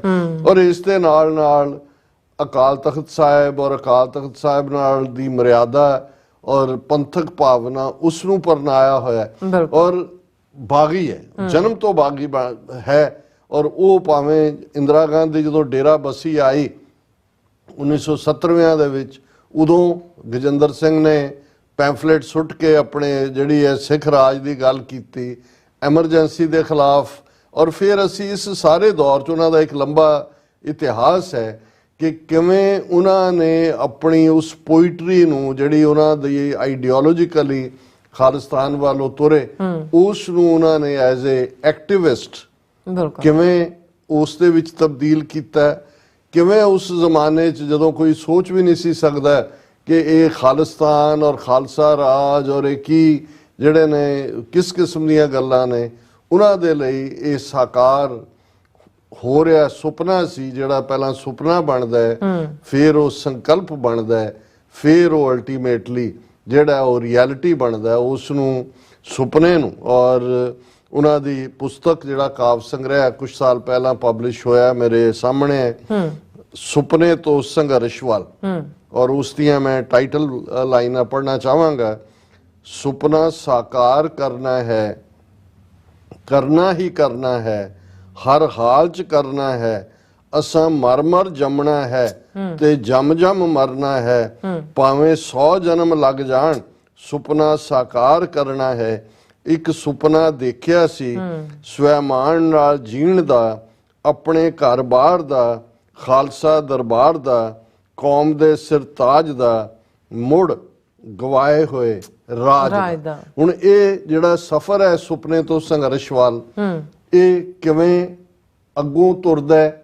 ਭਾਈ ਗਜਿੰਦਰ ਸਿੰਘ ਕਿਵੇਂ ਦਲ ਖਾਲਸਾ ਦੀ ਫਾਊਂਡਿੰਗ ਤਾਂ 1978 ਦੇ ਨਰਕਤਾਰੀਆਂ ਦੇ ਨਾਲ ਟਕਰਾਅ ਤੋਂ ਬਾਅਦ, ਸਾਕਾ ਅੰਮ੍ਰਿਤਸਰ ਤੋਂ ਬਾਅਦ ਹੁੰਦੀ ਹੈ, ਪਰ ਇੱਕ ਛੋਟੇ ਲੈਵਲ ਦੇ ਉੱਤੇ ਕੰਮ ਕਰਨ ਵਾਲੇ ਚੰਡੀਗੜ੍ਹ ਕੁਝ ਹੋਰ ਨੌਜਵਾਨ ਜਿਹੜੇ ਨਾਲ ਲੱਗਦੇ ਨੇ, ਸ਼੍ਰੋਮਣੀ ਕਮੇਟੀ ਚੋਣਾਂ 1979 ਦੇ ਵੇਲੇ ਅਸੀਂ ਦੇਖਦੇ ਹਾਂ। ਪਰ ਜਿਹੜਾ ਇੰਟਰਨੈਸ਼ਨਲ ਹਾਈਲਾਈਟ ਭਾਈ ਗਜਿੰਦਰ ਸਿੰਘ ਇਹੀ ਨਹੀਂ ਕਿ ਦਲ ਖਾਲਸਾ ਨੂੰ ਕਰਦੇ ਨੇ, ਸਗੋਂ ਜਦੋਂ 20 ਸਤੰਬਰ 1981 ਨੂੰ ਸੰਤ ਜਰਨੈਲ ਸਿੰਘ ਖਾਲਸਾ ਪਿੰਡਰਾਂ ਵਾਲੇ ਲਗਭਗ 2 ਲੱਖ ਦੇ ਇਕੱਠ ਵਿੱਚ ਗੁਰਦੁਆਰਾ ਗੁਰਦਰਸ਼ਨ ਪ੍ਰਕਾਸ਼ ਚੌਂਕ ਮਹਿਤਾ, ਜਿਹਦੇ ਵਿੱਚ ਮੈਨੂੰ ਵੀ ਸ਼ਮੂਲੀਅਤ ਦਾ ਮੌਕਾ ਮਿਲਿਆ, ਉਸ ਇਕੱਠ ਦੇ ਵਿੱਚ ਉਹ ਆਪਣੇ ਆਪ ਨੂੰ ਗ੍ਰਿਫਤਾਰੀ ਲਈ ਪੇਸ਼ ਕਰਦੇ ਨੇ। ਔਰ ਉਸ ਦਾ ਇੰਨਾ ਰੋਹ ਜਾਗਦਾ ਹੈ 4 ਚਫੇਰੇ। ਲੇਕਿਨ ਹਕੂਮਤ ਦਰਬਾਰਾ ਸਿੰਘ ਦੀ, ਜਿਸ ਨੂੰ ਸੰਤ ਪਿੰਡਰਾਂ ਵਾਲੇ ਜ਼ਕਰੀਆ ਕਹਿੰਦੇ ਸੀ, ਔਰ ਉਹੀ ਜੋ ਕੰਮ ਬਾਅਦ ਚ ਬੁੱਚੜ ਬੇਅੰਤੇ ਨੇ ਕੀਤੇ ਉਹ ਉਸ ਜ਼ਕਰੀਆ ਤੋਂ ਲੈ ਰਹੇ ਸੀ। ਔਰ ਇਹ ਬੇਸ਼ੱਕ ਉੱਥੋਂ ਦੀਆਂ ਅਖਬਾਰਾਂ 'ਚ ਇੱਕ ਹੋਰ ਤਰੀਕੇ ਨਾਲ ਖਬਰਾਂ ਲੱਗ ਰਹੀਆਂ ਸੀ, ਮੀਡੀਆ ਕਿਉਂਕਿ ਫੁੱਲੀ ਕੰਟਰੋਲਡ ਸੀ, ਕੋਈ ਪ੍ਰਾਈਵੇਟ ਮੀਡੀਆ ਨਹੀਂ ਸੀ, ਕੋਈ ਸੋਸ਼ਲ ਮੀਡੀਆ ਨਹੀਂ ਸੀ। ਲੇਕਿਨ ਸੰਤਾਂ ਦੀ ਗ੍ਰਿਫਤਾਰੀ ਔਰ ਸਿੱਖਾਂ ਤੇ ਹੋ ਰਹੇ ਜ਼ੁਲਮਾਂ ਦੀ ਕਹਾਣੀ 29 ਸਤੰਬਰ 1981 ਨੂੰ ਇੰਟਰਨੈਸ਼ਨਲ ਬਣ ਜਾਂਦੀ ਹੈ, ਜਦੋਂ ਕਿ ਦਿੱਲੀ ਤੋਂ ਅੰਮ੍ਰਿਤਸਰ ਲਈ ਉਡਾਨ ਭਰਨ ਵਾਲਾ ਜਹਾਜ਼ ਇੰਡੀਅਨ 에ਅਰਲਾਈਨ ਫਲਾਈਟ 423 ਉਸ ਨੂੰ ਭਾਈ ਗਜਿੰਦਰ ਸਿੰਘ ਦੀ ਅਗਵਾਈ ਵਿੱਚ 5 ਸਿੰਘ ਹਾਈਜੈਕ ਕਰਕੇ ਲਾਹੌਰ ਲੈ ਜਾਂਦੇ ਨੇ। ਉਹਨਾਂ ਦੇ ਵਿੱਚ ਭਾਈ ਗਜਿੰਦਰ ਸਿੰਘ ਹੋਰਾਂ ਦੇ ਨਾਲ ਉਹਨਾਂ ਤੋਂ 10 ਸਾਲ ਵੱਡੀ ਉਮਰ ਦੇ ਭਾਈ ਜਸਬੀਰ ਸਿੰਘ, ਜਿਹੜੇ ਫੌਜ ਚੋਂ ਰਿਟਾਇਰ ਹੋ ਕੇ 40s ਦੇ ਵਿੱਚ ਸੀ, ਹੁਣ ਉਹਨਾਂ ਦੀ ਉਮਰ 82 ਸਾਲ ਦੇ ਨੇੜੇ ਹੈ। ਔਰ ਮੈਂ ਜਿਨ੍ਹਾਂ ਨੇ ਅੱਜ ਮੇਰੇ ਨਾਲ ਗੱਲ ਕਰਕੇ ਟ੍ਰਿਬਿਊਟ ਦਿੱਤੀ ਆ ਉਹਨਾਂ ਦਾ ਮੈਂ ਜ਼ਿਕਰ ਕਰਾਂਗਾ। ਭਾਈ ਜਸਬੀਰ ਸਿੰਘ ਸਵਿਟਜ਼ਰਲੈਂਡ 'ਚ ਨੇ ਔਰ ਬਹੁਤ ਭਾਵੁਕਤਾ ਨਾਲ ਉਹਨਾਂ ਗੱਲਬਾਤ ਕੀਤੀ ਆਪਣੇ ਸਬੰਧਾਂ ਦੀ। ਦੂਸਰੇ ਭਾਈ ਉਹਨਾਂ ਦੇ ਨਾਲ ਭਾਈ ਜਸਬੀਰ ਸਿੰਘ ਨੇ, ਭਾਈ ਤਜਿੰਦਰਪਾਲ ਸਿੰਘ ਨੇ ਔਰ ਭਾਈ ਕਰਨ ਸਿੰਘ ਨੇ ਔਰ ਭਾਈ ਸਤਨਾਮ ਸਿੰਘ ਪੌਂਟਾ ਸਾਹਿਬ ਨੇ। ਸੋ ਇਹ ਜਹਾਜ਼ ਇਹਨਾਂ ਨੇ ਜਿਹੜਾ ਹੈ ਉਹ ਦਿੱਲੀੋਂ ਅੰਮ੍ਰਿਤਸਰ ਵਾਲੀ ਫਲਾਈਟ, ਜਿਸ ਦੇ ਵਿੱਚ 111 ਪੈਸੇਂਜਰ ਸਨ, 6 ਕਰੂ ਮੈਂਬਰ ਸੀ, ਉਸ ਨੂੰ ਉਡਾ ਕੇ, ਕੋਲ ਕੁਝ ਵੀ ਨਹੀਂ ਸੀ, ਗਾਤਰੇ ਦੀਆਂ ਕਿਰਪਾਨਾਂ ਸੀ, ਲੇਕਿਨ ਇੱਕ ਜਿਹੜਾ ਉਸ ਦੌਰ ਦੇ ਵਿੱਚ। ਔਰ ਅੱਜ ਬੇਸ਼ੱਕ ਜਦੋਂ ਅਸੀਂ ਹਾਈਜੈਕਿੰਗ ਜਾਂ ਦੂਜਿਆਂ ਦੀ ਗੱਲ ਕਰਦੇ ਆ, ਅੱਜ ਇਸ ਨੂੰ ਇੰਟਰਨੈਸ਼ਨਲ ਕਾਨੂੰਨ ਦੇ ਥੱਲੇ ਠੀਕ ਨਹੀਂ ਮੰਨਿਆ ਜਾਂਦਾ। ਪਰ ਉਸ ਜ਼ਮਾਨੇ ਦੇ ਵਿੱਚ ਜਿੱਦਾਂ ਜਿਸ ਅਰਲੀ 80s ਤੱਕ ਅਸੀਂ ਗੱਲ ਕਰਦੇ ਹਾਂ, ਇਹ ਜਿੰਨੀਆਂ ਵੀ ਇੰਟਰਨੈਸ਼ਨਲ ਲੈਵਲ ਦੇ ਉੱਤੇ ਆਜ਼ਾਦੀ ਲਈ ਸੰਘਰਸ਼ ਕਰਨ ਵਾਲੀਆਂ ਫਲਸਤੀਨੀਆਂ ਦੀਆਂ ਜਥੇਬੰਦੀ, IRA ਜਾਂ ਹੋਰ ਬਹੁਤ ਸਾਰੀਆਂ, ਇਹ ਇੱਕ ਕਾਮਨ ਤਰੀਕਾ ਸੀ ਜਿਹਦੇ ਥੱਲੇ ਕਿ ਤੁਸੀਂ ਆਪਣਾ ਪੋਲੀਟੀਕਲ ਮੈਸੇਜ ਦਿੰਦੇ ਸੀ। ਔਰ ਜਦੋਂ ਲਾਹੌਰ ਇਹ ਜਹਾਜ਼ ਪਾਇਲਟ ਨੇ ਉਤਾਰਿਆ, ਔਰ ਪਹਿਲੀ ਮੰਗ ਜਿਹੜੀ ਸੀ ਇਹਨਾਂ ਸਿੰਘਾਂ ਦੀ ਇਹ ਸੀ ਕਿ ਸੰਤ ਪਿੰਡਾਂ ਵਾਲਿਆਂ ਨੂੰ ਰਿਲੀਜ਼ ਕੀਤਾ ਜਾਏ। ਔਰ ਉਹਨਾਂ ਨੇ ਉਹ ਹਾਈਲਾਈਟ ਕੀਤਾ ਕਿ ਕਿਵੇਂ ਗੁਰੂ ਗ੍ਰੰਥ ਸਾਹਿਬ ਦੀਆਂ ਪੋਥੀਆਂ ਦੀ ਚੰਦੋ ਕਲਾਂ 'ਚ ਬੇਅਦਬੀ ਹੋਈ, ਭਾਰਤ 'ਚ ਕੀ ਚੱਲ ਰਿਹਾ ਹੈ। ਉਸ ਵੇਲੇ ਨਟਵਰ ਸਿੰਘ ਜਿਹੜਾ ਹੈ ਉਹ ਇੰਡੀਆ ਦਾ ਐਂਬੈਸਡਰ ਸੀ ਪਾਕਿਸਤਾਨ ਦੇ ਵਿੱਚ, ਉਹਨੇ ਪਾਕਿਸਤਾਨ ਦੀ ਹਕੂਮਤ ਦੇ ਨਾਲ, ਔਰ ਦੂਸਰਾ ਉਹਨਾਂ ਦੇ ਕਮਾਂਡੋ ਆਏ, ਉਹਨਾਂ ਦੇ ਕੋਲ ਤਾਂ ਕੋਈ ਹਥਿਆਰ ਹੈ ਹੀ ਨਹੀਂ ਸੀ ਗਾਤਰੇ ਦੀਆਂ ਕਿਰਪਾਨਾਂ ਤੋਂ ਬਿਨਾਂ, ਔਰ ਉਸ ਸਾਰੇ 'ਚ ਉਹਨਾਂ ਦੀ ਜ਼ਾਹਰ ਹੈ ਗ੍ਰਿਫਤਾਰੀ ਤਾਂ ਹੋਣੀ ਸੀ। ਲੇਕਿਨ ਇਹ 29 ਸਤੰਬਰ ਦਾ ਦਿਨ ਇੱਕ ਇਤਿਹਾਸਕ ਦਿਨ ਬਣ ਗਿਆ। ਔਰ ਜਦੋਂ ਅਸੀਂ ਸੰਤ ਪਿੰਡਾਂ ਵਾਲਿਆਂ ਦੀਆਂ ਬਹੁਤ ਸਾਰੀਆਂ ਪ੍ਰੈਜੈਂਟੇਸ਼ਨਸ 81 ਤੋਂ 84 ਤੱਕ ਦੇਖਦੇ ਹਾਂ ਤਾਂ ਉਹ ਬੜੇ ਫਖਰ ਨਾਲ ਵੀ ਔਰ ਬੜੇ ਪਿਆਰ ਨਾਲ ਵੀ, ਮਾਣ ਨਾਲ ਵੀ ਭਾਈ ਗਜਿੰਦਰ ਸਿੰਘ ਦਲ ਖਾਲਸਾ ਦਾ ਨਾਮ ਲੈਂਦੇ ਸੀ, ਕਿਉਂਕਿ ਇਹ ਇੱਕ ਇਵੈਂਟ ਸੀ ਜਿਹਨੇ ਸਾਡੀ ਸਟਰਗਲ ਨੂੰ ਓਵਰਨਾਈਟ ਜਿਹੜਾ ਹੈ ਉਹ ਇੰਟਰਨੈਸ਼ਨਲਾਈਜ਼ ਕਰ ਦਿੱਤਾ। ਪਾਕਿਸਤਾਨ ਦੀਆਂ ਅਦਾਲਤਾਂ ਨੇ ਜਿਹੜਾ ਹੈ ਉਹ ਫੈਸਲਾ ਸੁਣਾਇਆ, ਉਮਰ ਕੈਦ ਹੋਈ। ਹੁਣ ਤੁਸੀਂ ਅੰਦਾਜ਼ਾ ਲਾਓ ਕਿ 1981 ਚ ਉਹ ਪਾਕਿਸਤਾਨ ਚ ਜਾਂਦੇ ਨੇ, ਔਰ ਅੱਜ ਤੋਂ 2 ਦਿਨ ਪਹਿਲਾਂ, ਕਿਉਂਕਿ ਐਲਾਨ ਤਾਂ ਅੱਜ ਹੀ ਹੋਇਆ ਮੀਡੀਆ ਦੇ ਵਿੱਚ, ਸੋਸ਼ਲ ਮੀਡੀਆ ਤੇ, ਕਿ ਲਾਹੌਰ ਦੇ ਇੱਕ ਹਸਪੀਟਲ ਦੇ ਵਿੱਚ ਉਹ ਚੜਾਈ ਕਰ ਗਏ ਨੇ। ਲਗਭਗ 72-73 ਸਾਲ ਦੀ ਉਹਨਾਂ ਦੀ ਉਮਰ ਸੀ। ਪਿਛਲੇ ਕੁਝ ਦਿਨਾਂ ਤੋਂ ਉਹਨਾਂ ਦੀ, ਉਸ ਤੋਂ ਪਹਿਲਾਂ ਵੀ ਬਾਈਪਾਸ ਸਰਜਰੀ ਹੋਈ ਸੀ। ਕੁਝ ਦਿਨ ਪਹਿਲਾਂ ਇਹ ਸੀ ਕਿ ਉਹਨਾਂ ਦੀ ਹਾਲਤ ਨਾਜ਼ੁਕ ਹੈ। ਲੇਕਿਨ ਜਿਵੇਂ ਡਾਕਟਰ ਪ੍ਰਿਤਪਾਲ ਸਿੰਘ ਅਮਰੀਕਨ ਗੁਰਦੁਆਰਾ ਪ੍ਰਬੰਧਕ ਕਮੇਟੀ, ਉਹਨਾਂ ਨੇ ਅੱਜ ਟਵੀਟ ਵੀ ਕੀਤਾ, ਉਹਨਾਂ ਨੇ ਕਿਹਾ ਵੀ 3 ਦਿਨ ਪਹਿਲਾਂ ਤੱਕ ਉਹਨਾਂ ਦੇ ਨਾਲ ਗੱਲਬਾਤ ਹੁੰਦੀ ਰਹੀ ਔਰ ਉਹ ਕਮਜ਼ੋਰ ਬਹੁਤ ਸਨ। ਡਾਕਟਰ ਦੁਬਾਰਾ ਬਾਈਪਾਸ ਵੀ ਕਰ ਸਕਦੇ, ਇੱਕ ਵਾਰ ਬਾਈਪਾਸ ਹੋਇਆ ਸੀ, ਉਹ ਰਿਸਕ ਨਹੀਂ ਸੀ ਰਹਿਣਾ ਚਾਹੁੰਦੇ। ਪਰ ਭਾਈ ਗਜਿੰਦਰ ਸਿੰਘ ਹੋਰਾਂ ਨੇ ਆਪਣੀ ਅਖੀਰਲੀ ਕਨਵਰਸੇਸ਼ਨ 'ਚ ਵੀ ਇਹ ਕਿਹਾ ਕਿ ਭਾਈ ਸਾਹਿਬ ਹੁਣ ਜਾਣ ਦਾ ਵਕਤ ਆ ਗਿਆ। ਉਸ ਤੋਂ ਪਹਿਲਾਂ ਵੀ ਜਦੋਂ ਕਾਫੀ ਸੀਰੀਅਸ ਹਾਲਤ 'ਚ ਕੁਝ ਮਹੀਨੇ ਪਹਿਲਾਂ ਰਹੇ, ਜਦੋਂ ਵਾਪਸ ਆਏ ਤੇ ਫਿਰ ਉਹਨਾਂ ਨੇ, ਕਿਉਂਕਿ ਸੋਸ਼ਲ ਮੀਡੀਆ ਤੇ ਉਹਨਾਂ ਦੇ ਪੇਜ ਬੈਨ ਹੋ ਜਾਂਦੇ ਸੀ, ਫਿਰ ਵੀ ਉਹ ਕੁਛ ਨਾ ਕੁਛ ਜਿਹੜਾ ਉਹ ਲਿਖ ਦਿੰਦੇ ਸੀ। ਤੇ ਉਹਨਾਂ ਨੇ ਕਿਹਾ ਵੀ ਨਹੀਂ, ਅਜੇ ਗੁਰੂ ਚਾਹੁੰਦਾ ਹੈ ਕਿ ਵੀ ਮੈਂ ਸੇਵਾ ਕਰਾਂ। ਔਰ ਇਸ ਪੀਰੀਅਡ ਦੇ ਵਿੱਚ, ਕਿਉਂਕਿ ਜਦੋਂ ਉਹਨਾਂ ਨੇ ਹਾਈਜੈਕ ਕੀਤਾ ਜਹਾਜ਼, ਉਹਨਾਂ ਦਾ ਵਿਆਹ ਅਜੇ ਨਵਾਂ ਹੋਇਆ ਸੀ, ਬੱਚੀ ਸ਼ਾਇਦ ਉਦੋਂ ਛੋਟੀ ਸੀ ਜਾਂ ਬਾਅਦ 'ਚ ਹੋਈ, ਮੈਂ ਕਿਉਂਕਿ ਸਾਰੇ ਫੈਕਟਸ ਇਕੱਠੇ ਨਹੀਂ ਕਰ ਸਕਿਆ ਅੱਜ ਦੇ ਲਈ, ਇੰਨੀ ਭਾਵੁਕਤਾ ਰਹੀ ਜਦੋਂ ਦੀ ਇਹ ਖਬਰ ਦੁਪਹਿਰ ਵੇਲੇ ਪਤਾ ਲੱਗੀ। ਔਰ ਉਸ ਸਾਰੇ ਦੇ ਦੌਰ ਦਰਸ਼ਕ ਬਹੁਤ ਸਾਰੀਆਂ ਪਿਕਚਰ ਜਿਹੜੀਆਂ ਉਹਨਾਂ ਦੇ ਪਰਿਵਾਰ ਦੀਆਂ ਨੇ, ਦੂਜੀਆਂ ਹਾਲਾਂ, ਉਹਨਾਂ ਦੀ ਸਿੰਘਣੀ ਸਾਹਿਬਾਂ ਨੂੰ, ਉਹਨਾਂ ਦੀ ਬੱਚੀ ਨੂੰ ਇੱਥੇ ਕੈਲੀਫੋਰਨੀਆ ਮਿਲਣ ਦਾ ਮੌਕਾ ਮਿਲਿਆ, ਉਹ ਇੱਥੋਂ ਆਏ, ਕੈਨੇਡਾ ਗਏ, ਇੱਥੋਂ ਦੀਆਂ ਏਜੰਸੀਆਂ ਨੇ ਵੀ ਰਹਿਣ ਨਹੀਂ ਦਿੱਤਾ।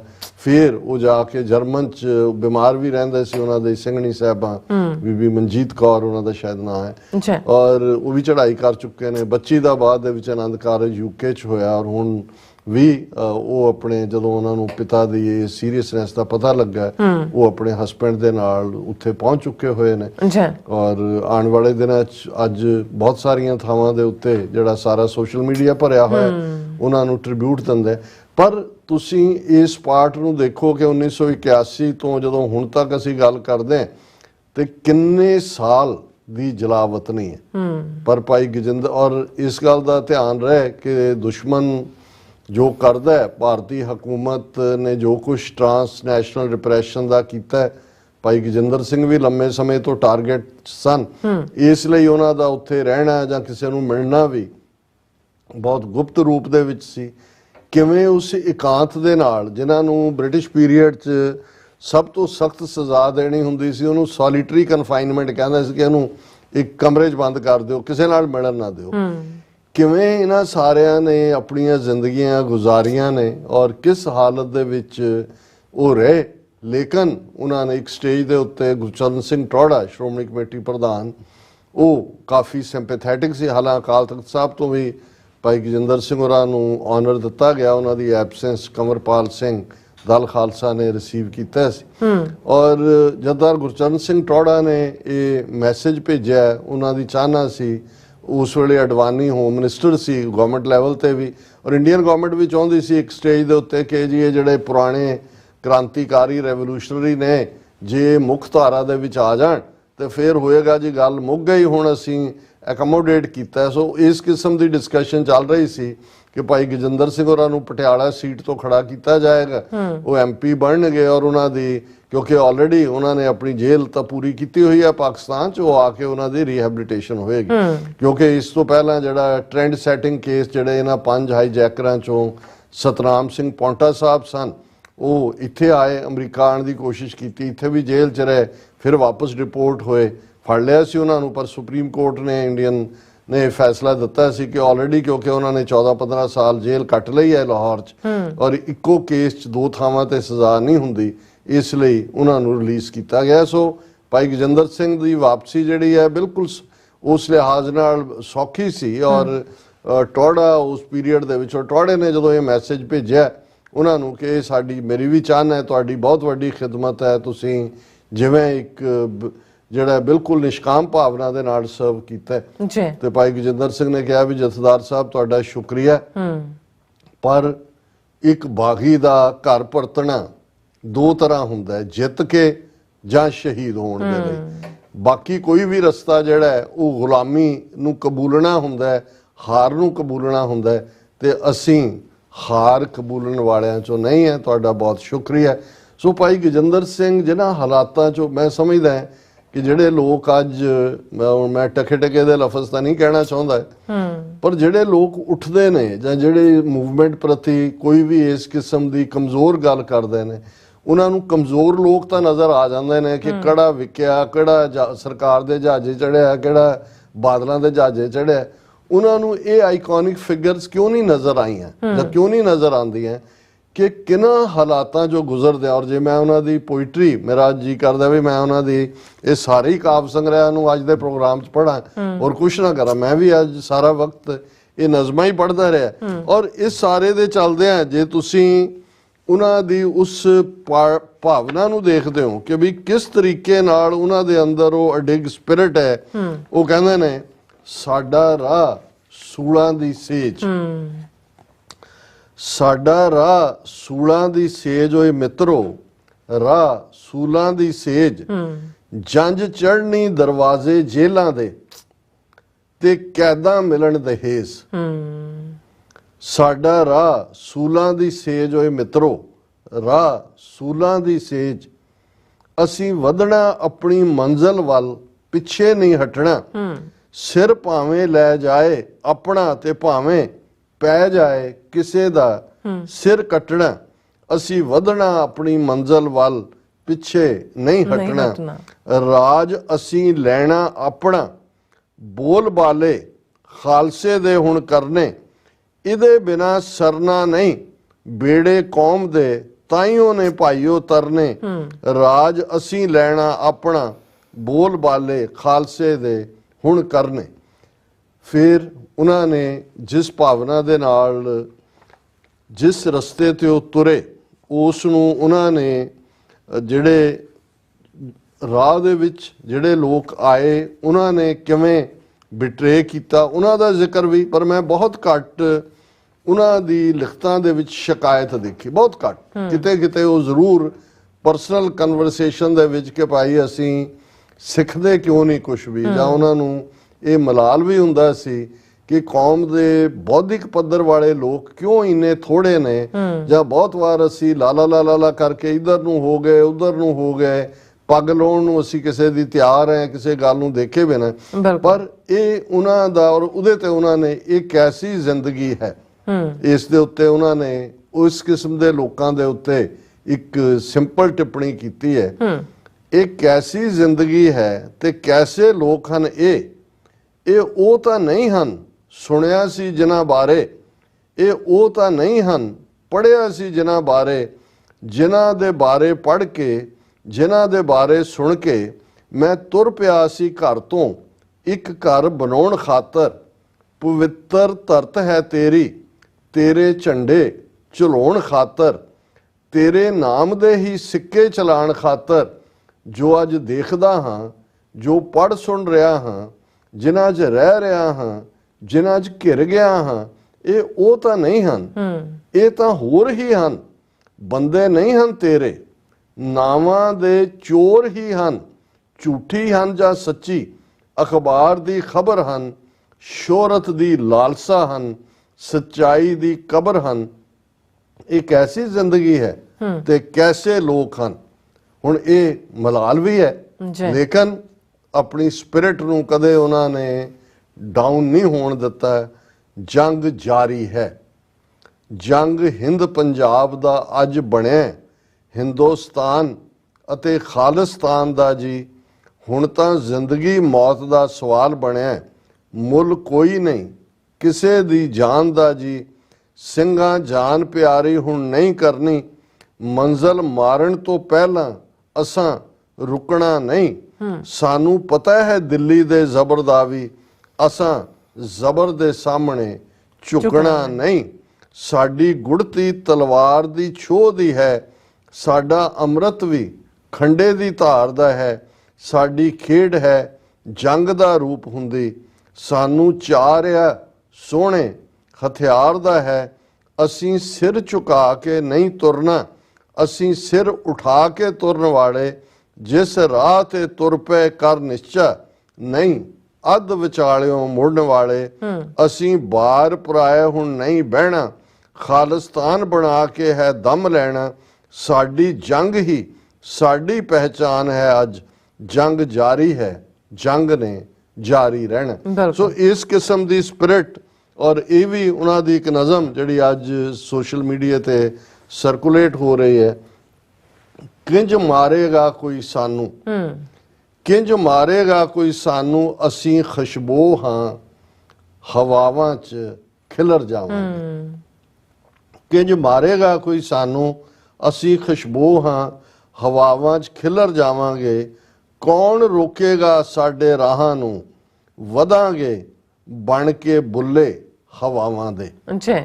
ਜੀਵਾਂਗੇ ਸਿਰ ਉਠਾ ਕੇ ਜੀਵਾਂਗੇ, ਬਿਲਕੁਲ ਬਣ ਕੇ ਪਰਚਮ ਕੌਮ ਦਾ ਲਹਿਰਾਵਾਂਗੇ। ਲੜਾਂਗੇ ਧਰ ਕੇ ਤਲੀ ਤੇ ਲੜਾਂਗੇ। ਫਤਿਹ ਸਾਡੀ ਹੈ, ਫਤਿਹ ਅਸੀਂ ਪਾਵਾਂਗੇ। ਲਹੂ ਨਾਲ ਲਿਖਾਂਗੇ ਕਿਸਮਤ ਕੌਮ ਦੀ। ਨਕਸ਼ਾ ਖਾਲਿਸਤਾਨ ਦਾ ਬਣਾਵਾਂਗੇ। ਤਾਰਿਆਂ ਸੰਗ ਲਿਖਾਂਗੇ ਖਾਲਿਸਤਾਨ। ਬਿਲਕੁਲ ਲਹੂ ਨਾਲ ਲਿਖਾਂਗੇ ਕਿਸਮਤ ਕੌਮ ਦੀ। ਨਕਸ਼ਾ ਖਾਲਿਸਤਾਨ ਦਾ ਬਣਾਵਾਂਗੇ। ਤਾਰਿਆਂ ਸੰਗ ਲਿਖਾਂਗੇ ਖਾਲਿਸਤਾਨ। ਖੁਦ ਵੀ ਤਾਰੇ ਬਣ ਕੇ ਖਿਲਰ ਜਾਵਾਂਗੇ। ਕਿੰਜ ਮਾਰੇਗਾ ਕੋਈ ਸਾਨੂੰ, ਅਸੀਂ ਖੁਸ਼ਬੂ ਹਾਂ ਹਵਾਵਾਂ 'ਚ ਖਿਲਰ ਜਾਵਾਂਗੇ। ਸੋ ਅਸੀਂ ਜਿੱਥੇ ਉਹਨਾਂ ਦੀ ਯਾਦ ਹਮੇਸ਼ਾ ਰਹੇਗੀ, ਉਹਨਾਂ ਦੀਆਂ ਲਿਖਤਾਂ ਆਉਣ ਵਾਲੀਆਂ ਨਸਲਾਂ ਲਈ ਵੀ ਰਾਹ ਦਸੇਰਾ ਹੋਣਗੀਆਂ। ਉੱਥੇ ਕੁਝ ਵੀਰਾਂ ਭੈਣਾਂ ਨਾਲ ਜਿਨ੍ਹਾਂ ਨਾਲ ਗੱਲਬਾਤ ਹੋਈ ਔਰ ਉਹਨਾਂ ਨੇ ਆਪਣੇ ਵੱਲੋਂ ਟ੍ਰਿਬਿਊਟ ਦਿੱਤੀ, ਉਹਨਾਂ ਦੇ ਵਿੱਚ ਜਿਵੇਂ ਮੈਂ ਭਾਈ ਜਸਬੀਰ ਸਿੰਘ ਹੋਰਾਂ ਦਾ ਜ਼ਿਕਰ ਕੀਤਾ ਹੈ। ਇਹ ਸਵਿਟਜ਼ਰਲੈਂਡ 'ਚ ਰਹਿੰਦੇ ਨੇ। ਇਹ ਉਹਨਾਂ 5 ਹਾਈਜੈਕਰਾਂ ਦਾ ਹਿੱਸਾ ਸਨ। ਔਰ ਜਦੋਂ ਉਹਨਾਂ ਨੂੰ ਦੇ ਨਾਲ ਗੁਫ਼ਤਗੂ ਹੋਈ ਤੇ ਉਹ ਕਹਿਣ ਲੱਗੇ ਕਿ ਮੇਰੇ ਤੋਂ ਗਜਿੰਦਰ ਸਿੰਘ 10 ਸਾਲ ਛੋਟਾ ਸੀ, ਉਹ ਪਹਿਲਾਂ ਕਿਵੇਂ ਚਲਾ ਗਿਆ। ਕਿਉਂਕਿ ਭਾਈ ਜਸਬੀਰ ਸਿੰਘ 82-83 ਸਾਲ ਦੇ ਨੇ ਔਰ ਬੜੀ ਚੜ੍ਹਦੀ ਕਲਾ ਦੀ ਸਪਿਰਿਟ ਵਾਲੇ ਨੇ। ਉਹ ਕਹਿਣ ਲੱਗੇ ਕਿ ਮੇਰੇ ਵੱਲੋਂ TV 84 ਦੇ ਉਹ ਲਗਾਤਾਰ ਐਡਮਾਇਰਰ ਵੀ ਨੇ ਔਰ ਬਹੁਤ ਪਿਆਰ ਕਰਦੇ ਨੇ, ਬਹੁਤ ਮਾਣ ਦਿੰਦੇ ਨੇ। ਔਰ ਉਹ ਕਹਿਣ ਲੱਗੇ ਕਿ ਮੇਰੇ ਵੱਲੋਂ ਮੇਰੇ 'ਚ ਹਿੰਮਤ ਨਹੀਂ ਕਿ ਮੈਂ ਲਿਖ ਸਕਾਂ ਕੁਛ, ਪਰ ਇਹ ਕਿ ਗਜਿੰਦਰ ਸਿੰਘ, ਉਹਨਾਂ ਨੇ ਕਿਹਾ ਕਿ ਭਾਈ ਉਹਨਾਂ ਦੇ ਨਾਲ ਆ ਕੇ 12-13 ਰਹਿੰਦੇ ਰਹੇ ਹੋਰ ਵੀ। ਫਿਰ ਜਦੋਂ ਚਲੇ ਗਏ ਮੈਂ ਇਕੱਲਾ ਹੀ, ਕਹਿੰਦੇ ਮੈਂ ਤਾਂ ਗਜਿੰਦਰ ਅਸੀਂ ਜਿੰਦ ਜਾਨ ਹੀ ਸੀ। ਤੇ ਕਹਿੰਦੇ ਮੈਨੂੰ ਉਹਨਾਂ ਨੇ ਕਿਹਾ ਵੀ ਜਸਬੀਰ ਸਿੰਘ ਜੀ ਤੁਸੀਂ ਵੀ ਬਾਹਰ ਜਾਓ। ਉਹਨੇ ਕਿਹਾ ਜੀ ਮੈਂ ਤਾਂ ਨਹੀਂ ਜਾਣਾ। ਕਹਿੰਦੇ ਨਹੀਂ, ਕੌਮ ਦੇ ਲਈ, ਕਿਉਂਕਿ ਅਸੀਂ ਤਾਂ ਇੱਥੇ ਬੈਠੇ ਹਾਂ। ਉਹਨਾਂ ਨੇ ਕਿਹਾ ਵੀ ਤੁਹਾਨੂੰ ਵੀ ਪਤਾ ਹੈ ਕਿ ਤੁਹਾਡੇ ਨਾਲ ਹੀ ਮੇਰਾ ਦਿਲ ਧੜਕਦਾ ਹੈ ਤੇ ਮੇਰਾ ਦਿਲ ਤੇ ਤੁਹਾਡਾ ਦਿਲ ਕੌਮੀ ਕਾਜ਼ ਖਾਲਿਸਤਾਨ ਲਈ ਧੜਕਦਾ ਹੈ, ਤੁਸੀਂ ਬਾਹਰ ਜਾਓ। ਸੋ ਭਾਈ ਜਸਬੀਰ ਸਿੰਘ ਹੋਰਾਂ ਨੇ ਬੜੇ ਭਿੱਜੇ ਮਨ ਨਾਲ ਆਪਣੇ ਉਸ ਸਾਥੀ ਨੂੰ, ਸਹਿਯੋਗੀ ਨੂੰ, ਜਿਹੜੇ ਇਸ ਕੌਮ ਦੇ ਘਰ ਬਣਾਉਣ ਦੇ ਸਫ਼ਰ ਦੇ ਵਿੱਚ, ਜਿਨ੍ਹਾਂ ਨੇ ਉਸ ਦੌਰ ਦੇ ਵਿੱਚ 1981 ਦੇ ਵਿੱਚ ਆਪਣਾ ਆਪਾ ਇਸ ਪਾਸੇ ਲਾਇਆ। ਔਰ ਇਹਨਾਂ ਹਾਲਾਤਾਂ 'ਚ ਹੀ ਭਾਈ ਜਸਬੀਰ ਸਿੰਘ ਵੀ ਜਲਾਵਤਨੀ ਦੇ ਵਿੱਚ ਰਹਿ ਰਹੇ ਨੇ। ਜੀ ਇਸੇ ਤਰ੍ਹਾਂ ਭਾਈ ਹਰਮਿੰਦਰ ਸਿੰਘ ਸਮਾਣਾ ਜਿਹੜੇ ਆਪਣੀ ਜਵਾਨੀ ਵੇਲੇ ਸਿੱਖ ਸਟੂਡੈਂਟ ਫੈਡਰੇਸ਼ਨ ਦਾ ਹਿੱਸਾ ਔਰ ਇੱਥੇ ਖਾਲਿਸਤਾਨ ਕਮਾਂਡੋ ਫੋਰਸ ਭਾਈ ਪਰਮਜੀਤ ਸਿੰਘ ਪੰਜਵਾੜ ਉਹਨਾਂ ਨਾਲ ਰਾਬਤੇ 'ਚ ਵੀ, ਔਰ ਉਹ ਬਹੁਤ ਭਾਵੁਕਤਾ ਨਾਲ, ਮੈਂ ਸਗੋਂ ਜਦੋਂ ਸਟੂਡੀਓ ਸਗੋਂ ਆਉਣ ਲਈ ਸੀ ਉਹ ਫੋਨ ਨਹੀਂ ਸੀ ਛੱਡ ਰਹੇ, ਕਹਿੰਦਾ ਵੀ ਮੈਂ ਬਾਕੀਆਂ ਨੂੰ ਵੀ ਕੀਤਾ, ਕਿਸੇ ਨੇ ਚੁੱਕਿਆ ਨਹੀਂ, ਮੈਂ ਕਿਹਦੇ ਨਾਲ ਆਪਣਾ ਦਰਦ ਸਾਂਝਾ ਕਰਾਂ।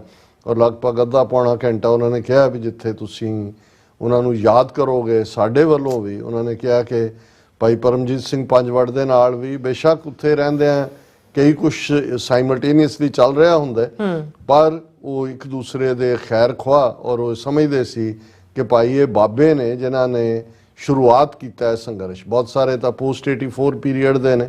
ਔਰ ਇਸੇ ਤਰ੍ਹਾਂ ਹੀ ਸਵਿਟਜ਼ਰਲੈਂਡ ਤੋਂ ਕੁਦਰਤੀ ਭਾਈ ਪ੍ਰਿਤਪਾਲ ਸਿੰਘ ਦਲ ਖਾਲਸਾ, ਜਿਨ੍ਹਾਂ ਰਾਹੀਂ ਜਿੰਨੇ ਵੀ ਉੱਥੇ ਹਿਊਮਨ ਰਾਈਟ ਕਮਿਸ਼ਨ ਦੇ ਵਿੱਚ ਜਿਹੜੇ ਲੋਕ ਜਾਂਦੇ ਨੇ ਜਾਂ ਪਟੀਸ਼ਨਸ, ਜਾਂ ਜਿਵੇਂ ਹੁਣ ਵੀ ਇੰਡੀਆ ਨੂੰ as a country of particular concern ਦੇ ਥੱਲੇ ਜਿਹੜੀ ਸਬਮਿਸ਼ਨ ਵਰਲਡ ਸਿੱਖ ਪਾਰਲੀਮੈਂਟ ਵੱਲੋਂ ਹੋਈ ਹੈ, ਉਹ ਹਮੇਸ਼ਾ ਫੈਸਿਲਿਟੇਟ ਕਰਦੇ ਨੇ।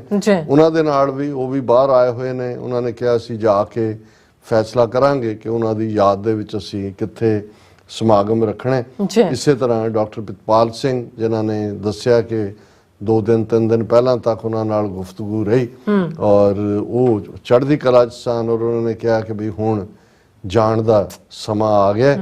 ਔਰ ਖਾਲਸਾ ਪੰਥ ਨੂੰ ਜਿਵੇਂ ਉਹਨਾਂ ਦੀਆਂ ਜਿੰਨੀਆਂ ਅਸੀਂ ਲਿਖਤਾਂ ਦੇਖਦੇ ਔਰ ਜਿੰਨਾ ਵੀ ਉਹਨਾਂ ਦਾ ਪਾਰਟ ਹੈ, ਮੈਂ ਈਵਨ ਇਸ ਕਿਤਾਬ ਦੇ ਐਂਡ ਦੇ ਵਿੱਚ ਉਹਨਾਂ ਨੇ ਵਾਰਤਕ ਦੇ ਵਿੱਚ ਇਹ ਹੈ ਇੱਕ ਰੈਵੋਲੂਸ਼ਨਰੀ ਦਾ ਦਿਲ, ਕਿਉਂਕਿ ਗਜਿੰਦਰ ਸਿੰਘ, ਭਾਈ ਗਜਿੰਦਰ ਸਿੰਘ ਬੇਸ਼ੱਕ ਖਾਲਿਸਤਾਨ ਦੇ ਸੰਘਰਸ਼ ਦੇ ਆਈਕੋਨਿਕ ਫਿਗਰ ਨੇ, ਪਰ ਇਸ ਕਿਸਮ ਦੀਆਂ ਸ਼ਖਸੀਅਤਾਂ ਦੁਨੀਆ ਦੇ ਵਿੱਚ ਜਿੱਥੇ ਜਿੱਥੇ ਵੀ ਇਨਸਾਨੀ ਹਕੂਕਾਂ ਦੇ ਲਈ ਕੋਈ ਲੜ ਰਿਹਾ ਹੁੰਦਾ ਹੈ, ਉਹਨਾਂ ਦੇ ਨਾਲ ਉਹਨਾਂ ਦਾ ਦਿਲ ਧੜਕਦਾ ਹੁੰਦਾ ਹੈ। ਔਰ ਉਹਨਾਂ ਦੀ ਇਸ ਕਿਤਾਬ ਦੀ ਬੈਕ ਪੇਜ ਤੇ ਉਹਨਾਂ ਨੇ ਕਿਹਾ, ਬੇਗੁਨਾਹਾਂ ਦਾ ਲਹੂ ਕਿਤੇ ਵੀ ਡੁੱਲੇ, ਨਿਊਯਾਰਕ ਵਿੱਚ ਜਾਂ ਅਫਗਾਨਿਸਤਾਨ ਵਿੱਚ, 9/11 ਦਾ ਜ਼ਿਕਰ, ਅਫਗਾਨਿਸਤਾਨ, ਬੇਗੁਨਾਹਾਂ ਦਾ ਲਹੂ ਕਿਤੇ ਵੀ ਡੁੱਲੇ, ਨਿਊਯਾਰਕ ਵਿੱਚ ਜਾਂ ਅਫਗਾਨਿਸਤਾਨ ਵਿੱਚ, ਕਸ਼ਮੀਰ ਵਿੱਚ ਜਾਂ ਫਲਸਤੀਨ ਵਿੱਚ, ਗੁਜਰਾਤ ਵਿੱਚ ਜਾਂ ਪੰਜਾਬ ਵਿੱਚ, ਮੇਰੇ ਦਿਲ ਵਿੱਚ ਇੱਕ ਚੀਸ ਜਿਹੀ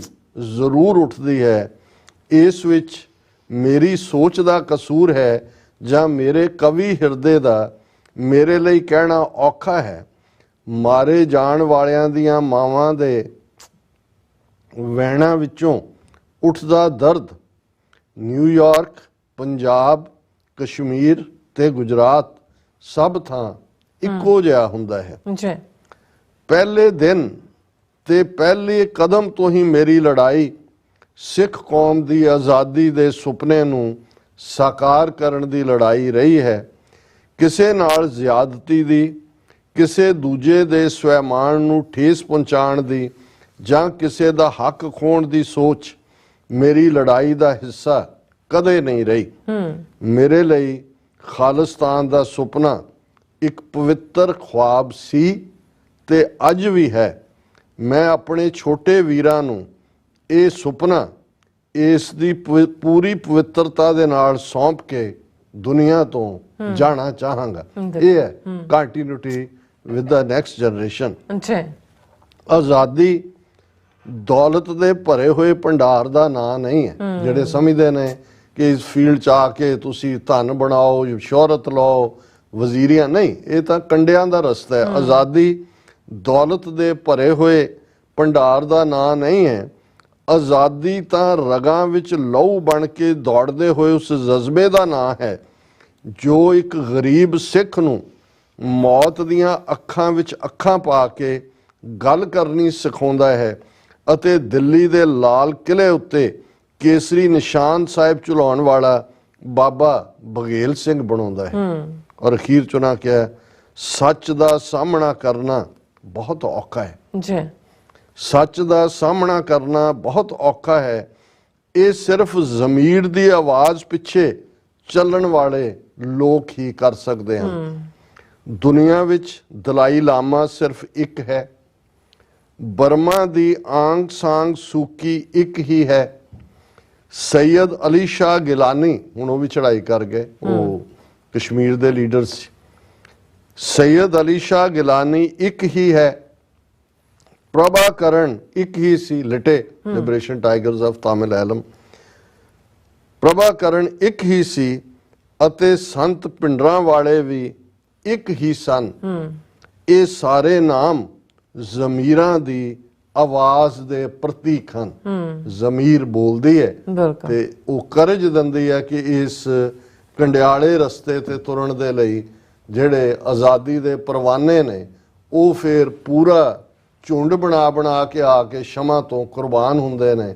ਔਰ ਅਸੀਂ ਅੱਜ ਦਾ ਸਮੁੱਚਾ ਪ੍ਰੋਗਰਾਮ ਜਿੱਥੇ ਭਾਈ ਗਜਿੰਦਰ ਸਿੰਘ ਦੀ ਯਾਦ ਨੂੰ ਸਮਰਪਿਤ ਕਰਦੇ ਹਾਂ, ਉੱਥੇ ਬੇਸ਼ੱਕ ਉਹਨਾਂ ਨੇ ਇੱਕ ਫਕੀਰ ਦਾ ਜੀਵਨ ਜੀਵਿਆ, ਇੱਕ ਬਾਗੀ ਦਾ ਜੀਵਨ ਜੀਵਿਆ, ਇੱਕ ਆਦਰਸ਼ ਸਿੱਖ ਜੀਵਨ ਜੀਵਿਆ। ਫਿਰ ਵੀ ਅਸੀਂ ਇਹ ਮੰਨ ਕੇ ਤੁਰਦੇ ਹਾਂ ਕਿ ਮਨੁੱਖਾ ਜੀਵਨ ਦੇ ਵਿੱਚ ਸਾਥੋਂ ਗਲਤੀਆਂ ਹੁੰਦੀਆਂ ਨੇ ਔਰ ਸਤਿਗੁਰੂ ਦੇ ਚਰਨਾਂ ਦੇ ਵਿੱਚ ਅਸੀਂ ਅਰਦਾਸ ਕਰਦੇ ਹਾਂ, ਸੰਬਤ ਸਾਹਾ ਲਿਖਿਆ ਮਿਲ ਕਰ ਪਾਵੋ ਤੇਲ, ਦੇਹੋ ਸਜਨ ਅਸੀਸੜੀਆਂ ਜਿਉ ਹੋਵੇ ਸਾਹਿਬ ਸੋ ਮੇਲ। ਸਤਿਗੁਰੂ ਉਹਨਾਂ ਨੂੰ ਆਪਣੇ ਚਰਨਾਂ 'ਚ ਨਿਵਾਸ ਬਖਸ਼ਣ। ਔਰ ਇਹ ਜਿਹੜੀ ਭਾਵਨਾ ਪਵਿੱਤਰਤਾ ਔਰ ਸੁੱਚਮ ਦੀ, ਖਾਲਿਸਤਾਨ ਦੇ ਪਵਿੱਤਰ ਸੁੱਚਮ ਕਾਨਸੈਪਟ ਨੂੰ ਜਿਹੜਾ ਉਹਨਾਂ ਨੇ ਕਿਹਾ ਕਿ ਭਾਈ ਅਸੀਂ ਆਪਣੀ ਨੌਜਵਾਨ ਪੀੜ੍ਹੀ ਦੇ ਹਵਾਲੇ ਕਰਕੇ ਤੁਰ ਰਹੇ ਹਾਂ, ਇਹ ਇਵੇਂ ਹੀ ਜਾਰੀ ਰਹੇਗਾ।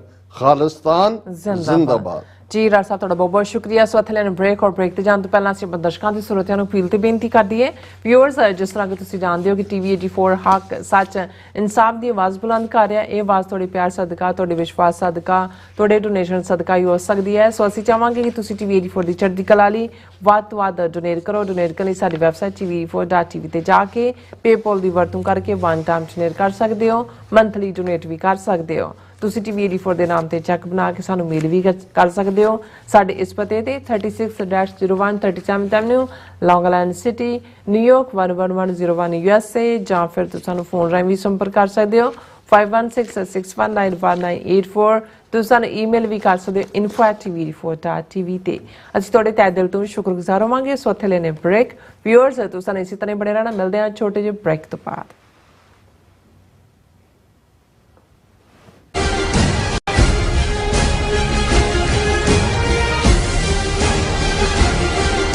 ਕੀ ਤੁਸੀਂ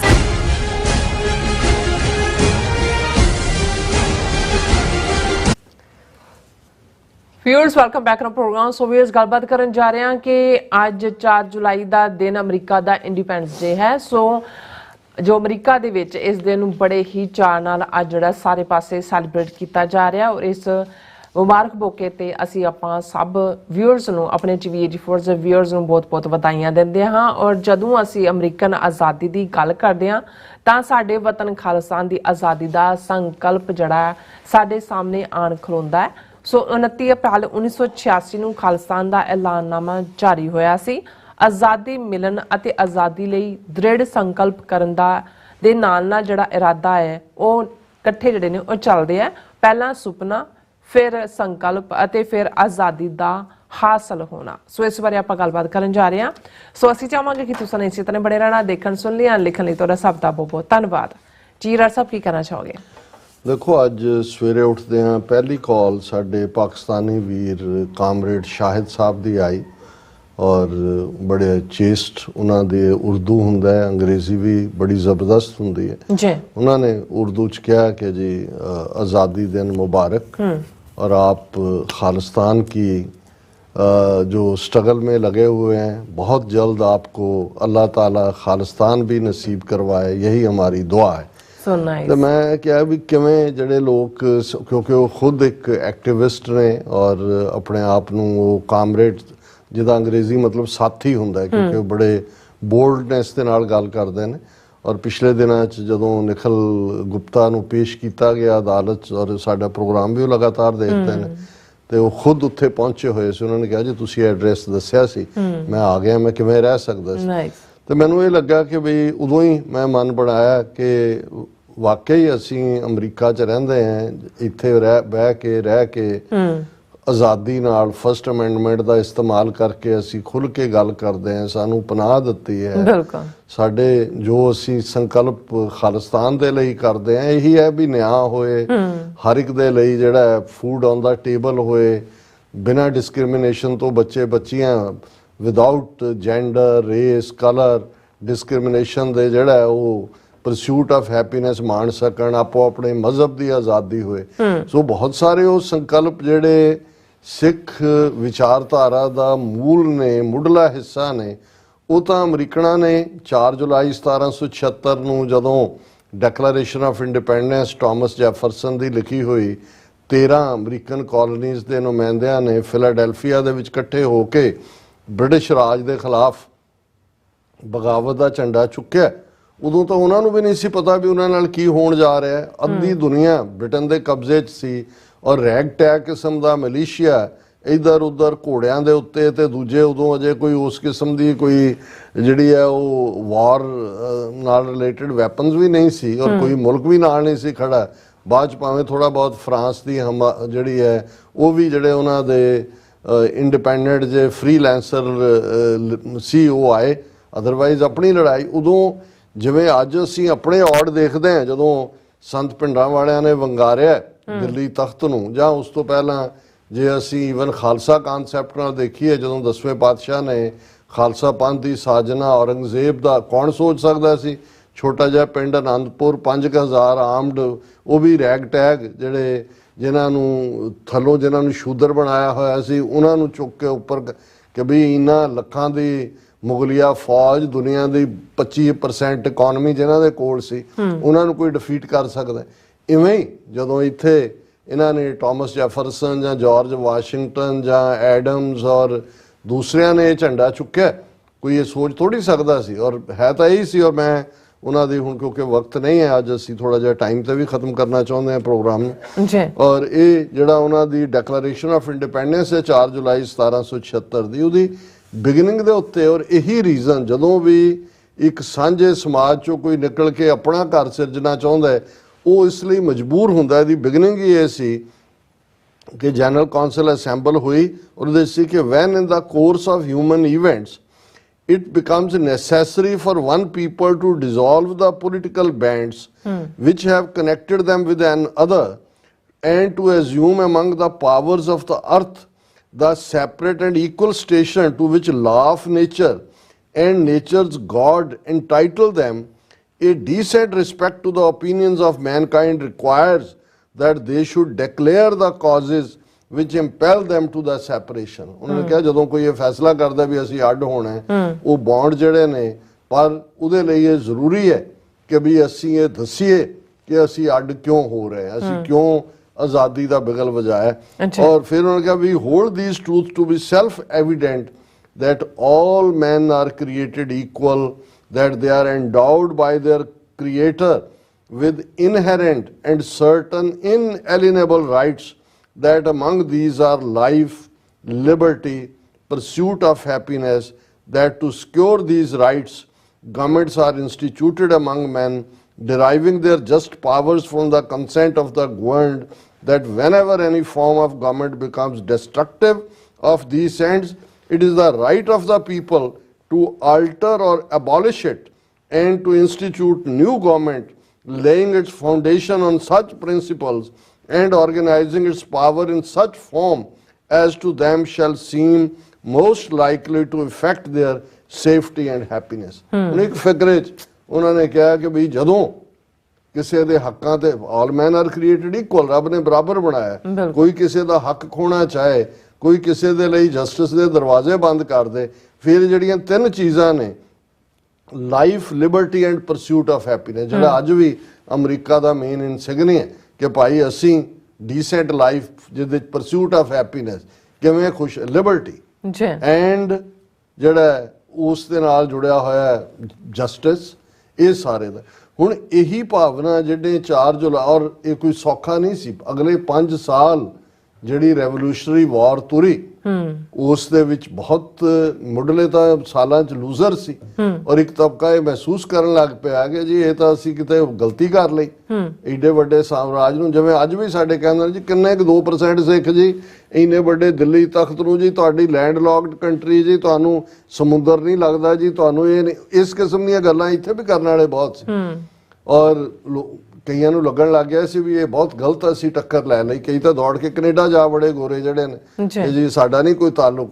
ਅੰਗਰੇਜ਼ਾਂ ਦੇ ਆਪਣੇ ਭਗਤ ਵੀ ਇੱਥੇ ਮੌਜੂਦ ਸੀ, ਜਿਵੇਂ ਹਿੰਦੂ ਤਵੀਆਂ ਦੇ ਭਗਤ ਪੱਗਾਂ ਵਾਲੇ ਨੇ, ਕੋਈ ਹਵਨ ਕਰ ਰਿਹਾ ਹੈ, ਕੋਈ ਜਿਹੜਾ ਕੋਈ ਹੋਰ ਡਰਾਮੇਬਾਜ਼ੀਆਂ ਕਰ ਰਿਹਾ। ਉਸ ਪੀਰੀਅਡ ਦੇ ਵਿੱਚ ਫਿਰ ਮਿਸਟਰ ਪੇਨ ਨਾਂ ਦੇ ਇੱਕ ਲਿਖਾਰੀ ਨੇ ਜਿਹਦਾ ਕਿਤਾਬਚਾ ਕਾਮਨ ਸੈਂਸ ਮੈਂ ਅਕਸਰ ਯੂਜ਼ ਕਰਦਾ, ਉਹਦੇ 'ਚ ਉਹਨੇ ਕਿਹਾ ਕਿ dark days try the soul of man, ਕਿ ਜਦੋਂ ਔਖੇ ਦਿਨ ਆਉਂਦੇ ਨੇ ਰੂਹਾਂ ਦੀ ਪਰਖ ਹੁੰਦੀ ਹੈ ਜੀ। ਸਨਸ਼ਾਈਨ ਪੈਟਰੀਓਟਸ ਵਿਦਰ ਅਵੇ ਓਨਲੀ ਦੋਜ਼ ਵਿਦ ਕਨਵਿਕਸ਼ਨ ਦੇ ਸਟੈਂਡ ਦਾ ਗਰਾਊਂਡ। ਜਿਹੜੀ ਚੜੀ ਧੁੱਪ ਨਾਲ ਦੇਸ਼ ਭਗਤ ਬਣੇ ਉਹ ਭੱਜ ਭੁੱਜ ਜਾਂਦੇ ਨੇ, ਜਿਹੜੇ ਕਨਵਿਕਸ਼ਨ ਨਾਲ ਨੇ ਉਹ ਖੜੇ ਰਹਿੰਦੇ ਨੇ। ਔਰ ਪਾਸਾ ਪਲਟਿਆ ਔਰ ਅੱਜ 1776 ਔਰ ਅੱਜ ਅਸੀਂ 2024 ਦੀ ਗੱਲ ਕਰ ਰਹੇ ਹਾਂ। ਤੁਸੀਂ ਇਸ 250+ ਈਅਰ ਦੇ ਵਿੱਚ ਦੇਖੋ, ਅੱਜ ਅਮਰੀਕਾ ਦੁਨੀਆ ਦੇ ਕਿਸੇ ਕੋਨੇ 'ਚ ਖਲੋ ਕੇ ਕੋਈ ਕਹੇ ਜੀ ਗ੍ਰੀਨ ਕਾਰਡ ਮਿਲਣਾ ਅਮਰੀਕਾ ਦਾ, ਸਭ ਛੱਡ ਕੇ ਆ ਜਾਣਗੇ। ਸੋ ਸਾਰੇ 8 ਬਿਲੀਅਨ ਲੋਕ ਅਮਰੀਕਾ ਆਉਣਾ ਚਾਹੁੰਦੇ ਨੇ। ਸੋ ਸਿਸਟਮ ਇੱਕ ਕ੍ਰੀਏਟ ਕੀਤਾ ਹੈ ਜਿਸ ਦੇ ਵਿੱਚ life, Liberty, justice, pursuit of happiness ਹੈ। ਔਰ ਇਹੀ ਜਦੋਂ ਅਸੀਂ ਐਜ਼ ਏ ਅਮਰੀਕਨ ਅਸੀਂ ਫਖਰ ਕਰਦੇ ਹਾਂ ਇਸ ਮੁਲਕ ਦੇ ਉੱਤੇ, ਇਸ ਦਿਨ ਨੂੰ ਅਸੀਂ ਸੈਲੀਬ੍ਰੇਟ ਕਰ ਰਹੇ ਹਾਂ। ਉੱਥੇ ਜ਼ਾਹਰ ਹੈ ਸਾਡੇ ਲਈ ਆਪਣਾ ਹੋਮਲੈਂਡ ਜਿਹੜਾ ਪਿਛਲੇ 40 ਸਾਲਾਂ ਤੋਂ ਜੀ ਇਸ ਦੇ ਲਈ 1.5 ਲੱਖ ਤੋਂ ਜ਼ਿਆਦਾ ਕੌਮ ਦੇ ਸਪੁੱਤਰ ਸਪੁੱਤਰੀਆਂ ਨੇ ਆਪਣੇ ਸਰੀਰਾਂ ਦੇ ਨਜ਼ਰਾਨੇ ਦਿੱਲੀ ਹਕੂਮਤ ਦੇ ਕਿੰਗਰੇ ਉਡਾਉਣ ਦੇ ਲਈ ਆਪਣੇ ਵਾਲੀਏ ਪੰਥ 10ਵੇਂ ਪਾਤਸ਼ਾਹ ਦੇ ਅਰਪਣ ਕੀਤੇ ਨੇ। ਅਸੀਂ ਉਹਨਾਂ ਨੂੰ ਵੀ ਆਪਣੀਆਂ ਯਾਦਾਂ ਵਿੱਚ ਲਿਆਈਏ। ਔਰ ਮੈਂ 4 ਜੁਲਾਈ 1776 ਦੀ ਡੈਕਲੇਰੇਸ਼ਨ ਨੂੰ ਅਕਸਰ 29 ਅਪ੍ਰੈਲ 1986 ਦਾ ਜਿਹੜਾ ਖਾਲਿਸਤਾਨ ਦਾ ਐਲਾਨਨਾਮਾ ਹੈ ਉਸ ਦੇ ਨਾਲ ਹਮੇਸ਼ਾ ਜੋੜ ਕੇ ਦੇਖਦਾ ਕਿ ਔਰ ਇਹ ਜਿਹੜੇ ਲੋਕ ਕਹਿੰਦੇ ਨੇ ਜੀ ਅਸੀਂ ਖਾਲਿਸਤਾਨ ਦਾ ਸੰਵਿਧਾਨ ਕਿਉਂ ਨਹੀਂ ਲਿਖਦੇ।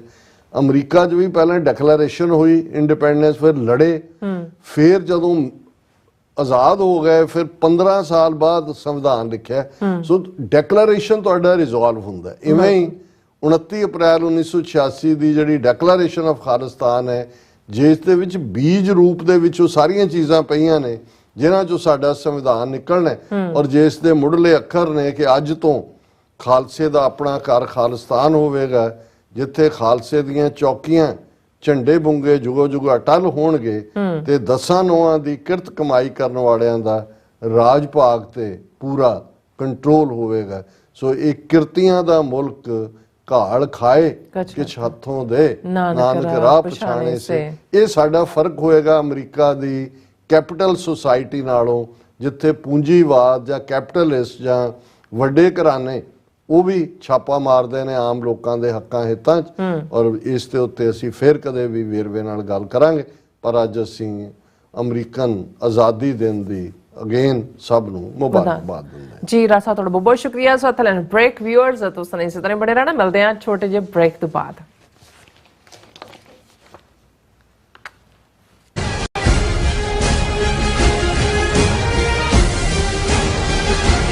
UK, Italy, Geneva, Austria, Australia, Toronto, Vancouver ਅਤੇ ਕੈਲੀਫੋਰਨੀਆ ਤੋਂ ਬਾਅਦ ਖਾਲਿਸਤਾਨ ਰੈਫਰੈਂਡਮ ਦੀਆਂ ਵੋਟਾਂ ਹੁਣ ਕੈਲਗਰੀ ਵਿੱਚ।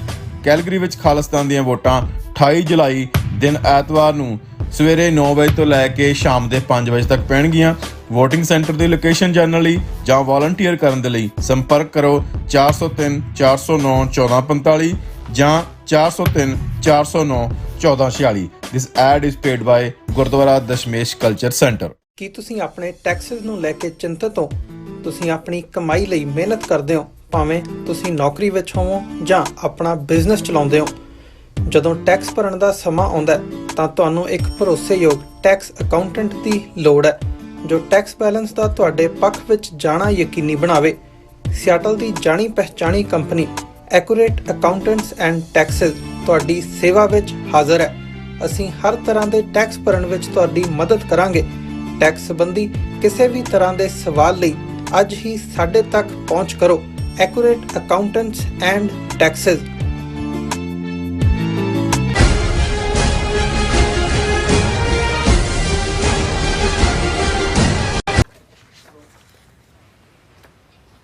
Viewers welcome back from program. So viewers गलबात करने जा रहे हैं कि शंघाई कॉरपोरेशन ऑर्गेनाइजेशन यानी कि SCO ਦਾ ਸਿਖਰ ਸੰਮੇਲਨ ਕਜ਼ਾਕਿਸਤਾਨ ਦੀ ਰਾਜਧਾਨੀ ਅਸਤਾਨਾ ਵਿੱਚ ਚੱਲ ਰਿਹਾ ਹੈ। ਮੋਦੀ ਇਸ ਤੋਂ ਗੈਰ ਹਾਜ਼ਰ ਹੈ, ਪਰ ਉਸ ਦੀ ਸਪੀਚ ਵਿਦੇਸ਼ ਮੰਤਰੀ S ਜੈਸ਼ੰਕਰ ਵੱਲੋਂ ਪੜ੍ਹੀ ਗਈ। ਇਸ ਵਿੱਚ ਮੋਦੀ ਨੇ ਕਾਲ ਦਿੱਤੀ ਹੈ ਕਿ ਦੁਨੀਆ ਵਿੱਚ ਜਿਹੜੇ ਮੁਲਕ ਦਹਿਸ਼ਤਗਰਦੀ ਦੀ ਪੁਸ਼ਤਬਨਾਈ ਕਰ ਰਹੇ ਹਨ ਉਹਨਾਂ ਨੂੰ ਅਲੱਗ-ਥਲੱਗ ਕੀਤਾ ਜਾਵੇ। ਸੋ ਦੁਨੀਆ ਦਾ ਸਭ ਤੋਂ ਵੱਡਾ ਦਹਿਸ਼ਤਗਰਦ ਮੁਲਕ ਦਾ ਦਹਿਸ਼ਤਗਰਦ ਪ੍ਰਧਾਨ ਮੰਤਰੀ SCO ਮੁਲਕਾਂ ਨੂੰ ਦਹਿਸ਼ਤਗਰਦੀ ਦੇ ਖਿਲਾਫ ਉਪਦੇਸ਼ ਦੇ ਰਿਹਾ ਹੈ। ਸੋ ਇਸ ਨੂੰ ਕਹਿੰਦੇ ਹਨ ਸ਼ੈਤਾਨ ਵੱਲੋਂ ਕੁਰਾਨ ਦੀਆਂ ਆਇਤਾਂ ਪੜ੍ਹਨਾ। ਸੋ ਇਸ ਬਾਰੇ ਆਪਾਂ ਗੱਲਬਾਤ ਕਰਨ ਜਾ ਰਹੇ ਹਾਂ। ਸੋ ਅਸੀਂ ਚਾਹਾਂਗੇ ਕਿ ਤੁਸੀਂ ਇਸੇ ਤਰ੍ਹਾਂ ਬਣੇ ਰਹਿਣਾ। ਦੇਖਣ ਸੁਣ ਲਈ ਐਨ ਲਿਖਣ ਲਈ ਤੁਹਾਡਾ ਸਭ ਦਾ ਬਹੁਤ ਬਹੁਤ ਧੰਨਵਾਦ ਜੀ। ਡਾਕਟਰ ਸਾਹਿਬ ਕੀ ਕਹਿਣਾ ਚਾਹੋਗੇ? ਦੇਖੋ 1526 ਚ ਜਦੋਂ ਬਾਬਰ ਹਮਲਾਵਰ ਹੁੰਦਾ ਹੈ ਸਾਡੇ ਉਸ ਖਿੱਤੇ ਦੇ ਵਿੱਚ, ਔਰ ਉਸ ਪ੍ਰਥਾਏ ਗੁਰੂ ਨਾਨਕ ਸਾਹਿਬ ਨੇ ਬਾਣੀ ਉਚਾਰੀ ਹੈ ਤਲੰਗ ਰਾਗ ਦੇ ਵਿੱਚ, ਉਹਨਾਂ ਦੇ ਸ਼ਬਦ ਨੇ ਜੀ। ਔਰ ਅਕਸਰ ਅਸੀਂ ਖੁਰਾਸਾਨ ਖਸਮਾਨਾ ਕੀਆ ਹਿੰਦੁਸਤਾਨ ਡਰਾਇਆ, ਆਪੇ ਦੋਸ਼ ਨਾ ਦੇਈ ਕਰਤਾ ਜਮ ਕਰ ਮੁਗਲ ਚੜਾਇਆ, ਏਤੀ ਮਾਰ ਪਈ ਕੁਰਲਾਣੇ ਤੈਂਕੀ ਦਰਦ ਨਾ ਆਇਆ। ਇਸ ਦੇ ਨਾਲ ਜਿਹੜਾ ਉਸ ਦੀ ਸ਼ੁਰੂਆਤ ਹੁੰਦੀ ਹੈ। ਪਰ ਉਸ ਸਾਰੇ ਦੇ ਵਿੱਚ ਜੋ ਜ਼ੁਲਮ ਚੱਲ ਰਹੇ ਨੇ ਔਰ ਕਿਵੇਂ ਡਰ ਔਰ ਖੌਫ ਔਰ ਝੂਠ ਟੇਕ ਓਵਰ ਕਰਦਾ ਹੈ ਔਰ ਕਿਵੇਂ ਆਮ ਲੋਕ ਸਫਰ ਕਰਦੇ ਨੇ, ਉਸ ਪ੍ਰਥਾਏ ਗੁਰੂ ਨਾਨਕ ਸਾਹਿਬ ਨੇ ਇਸ ਤਲੰਗ ਰਾਗ ਦੇ ਸ਼ਬਦਾਂ 'ਚ ਫਰਮਾਇਆ, ਕਾਜ਼ੀਆਂ ਬਾਹਮਣਾ ਕੀ ਗੱਲ ਥੱਕੀ ਅਗਦ ਪੜੈ ਸ਼ੈਤਾਨ ਵੇ ਲਾਲੋ। ਕਿ ਯੂਜੂਅਲੀ ਨਿਕਾਹ ਕਾਜ਼ੀ ਪੜਾਉਂਦਾ ਹੈ ਔਰ ਵਿਆਹ ਜਿਹੜਾ ਹਿੰਦੂ ਰੀਤੀ ਦਾ ਉਹ ਪੰਡਤ ਪੜਾਉਂਦਾ ਹੈ, ਬਾਹਮਣ ਪੜਾਉਂਦਾ ਹੈ। ਹੁਣ ਜਦੋਂ ਇਸ ਕਿਸਮ ਦੇ ਜ਼ੁਲਮ ਹੋ ਰਹੇ ਹੁੰਦੇ ਨੇ ਔਰਤਾਂ ਦੇ ਉੱਤੇ, ਔਰਤਾਂ ਉਧਾੜੀਆਂ ਜਾ ਰਹੀਆਂ, ਉਹਨਾਂ ਨਾਲ ਜ਼ਬਰ ਜਨਾਹ ਹੋ ਰਿਹਾ, ਉਹਨਾਂ ਨੂੰ ਇੱਕ ਜਿਹੜਾ ਉਹ ਲੁੱਟ ਦਾ ਮਾਲ ਸਮਝ ਕੇ ਲੁੱਟਿਆ ਜਾ ਰਿਹਾ ਹੁੰਦਾ ਹੈ। ਸੋ ਉਹਨਾਂ ਨੇ ਕਿਹਾ ਵੀ ਇਹ ਇਵੇਂ ਹੀ ਹੈ ਕਿ ਨਾ ਕਾਜ਼ੀ ਨਿਕਾਹ ਪੜਾ ਰਿਹਾ, ਨਾ ਬਾਹਮਣ ਵਿਆਹ ਪੜਾ ਰਿਹਾ ਹੈ। ਇਸ ਵੇਲੇ ਸ਼ੈਤਾਨ ਦਾ ਬੋਲਬਾਲਾ ਹੈ ਔਰ ਸ਼ੈਤਾਨ ਜਿਹੜਾ ਹੈ ਉਹੀ ਪਵਿੱਤਰ ਗ੍ਰੰਥ ਪੜ੍ਹ ਰਿਹਾ। ਅਗਦ ਜਿਹੜਾ ਵਿਆਹ ਵੀ ਤੇ ਨਿਕਾਹ ਵੀ ਸ਼ੈਤਾਨ ਹੀ ਪੜਾ ਰਿਹਾ, ਕਿਉਂਕਿ ਸ਼ੈਤਾਨ ਦੀ ਹੀ ਜਿਹੜੀ ਉਸ ਦੀ ਸ਼ੈਤਾਨੀਅਤ ਹੈ ਉਹ ਚਾਰ ਚਫੇਰੇ ਵਿਜ਼ੀਬਲ ਹੈ। ਹੁਣ ਕਜ਼ਾਕਿਸਤਾਨ ਇਹ ਮੁਲਕ ਜਿਹੜੇ ਸੋਵੀਅਤ ਯੂਨੀਅਨ ਦੇ 15 ਹਿੱਸੇ ਹੋਏ ਉਹਨਾਂ ਚੋਂ ਇੱਕ ਮੁਲਕ ਕਜ਼ਾਕਿਸਤਾਨ ਵੀ ਬਣਿਆ ਔਰ ਉਹਨਾਂ ਦੀ ਕੈਪੀਟਲ ਆਸਤਾਨਾ ਹੈ। ਔਰ ਕਜ਼ਾਕ ਆਪਣੇ ਕਿਸਮ ਦੇ ਲੋਕ ਨੇ ਔਰ ਇਸ ਵੇਲੇ ਉਹਦਾ ਇੱਕ ਵੱਡਾ ਰੋਲ ਹੈ ਜਿਹੜੇ ਉਸ ਖਿੱਤੇ ਦੇ ਵਿੱਚ ਵੀ। ਜਦੋਂ ਅਸੀਂ ਅਮਰੀਕਾ ਔਰ ਪੱਛਮੀ ਮੁਲਕ ਦੇਖਦੇ ਹਾਂ, ਜਿਵੇਂ ਇਹਨਾਂ ਨੇ ਨੈਟੋ ਜਿਹੜੀ ਹੈ ਉਹ ਜ਼ਾਹਰ ਹੈ ਅਮਰੀਕਾ ਦੇ ਇਨਫਲੂਐਂਸ ਦੇ ਥੱਲੇ ਹੈ।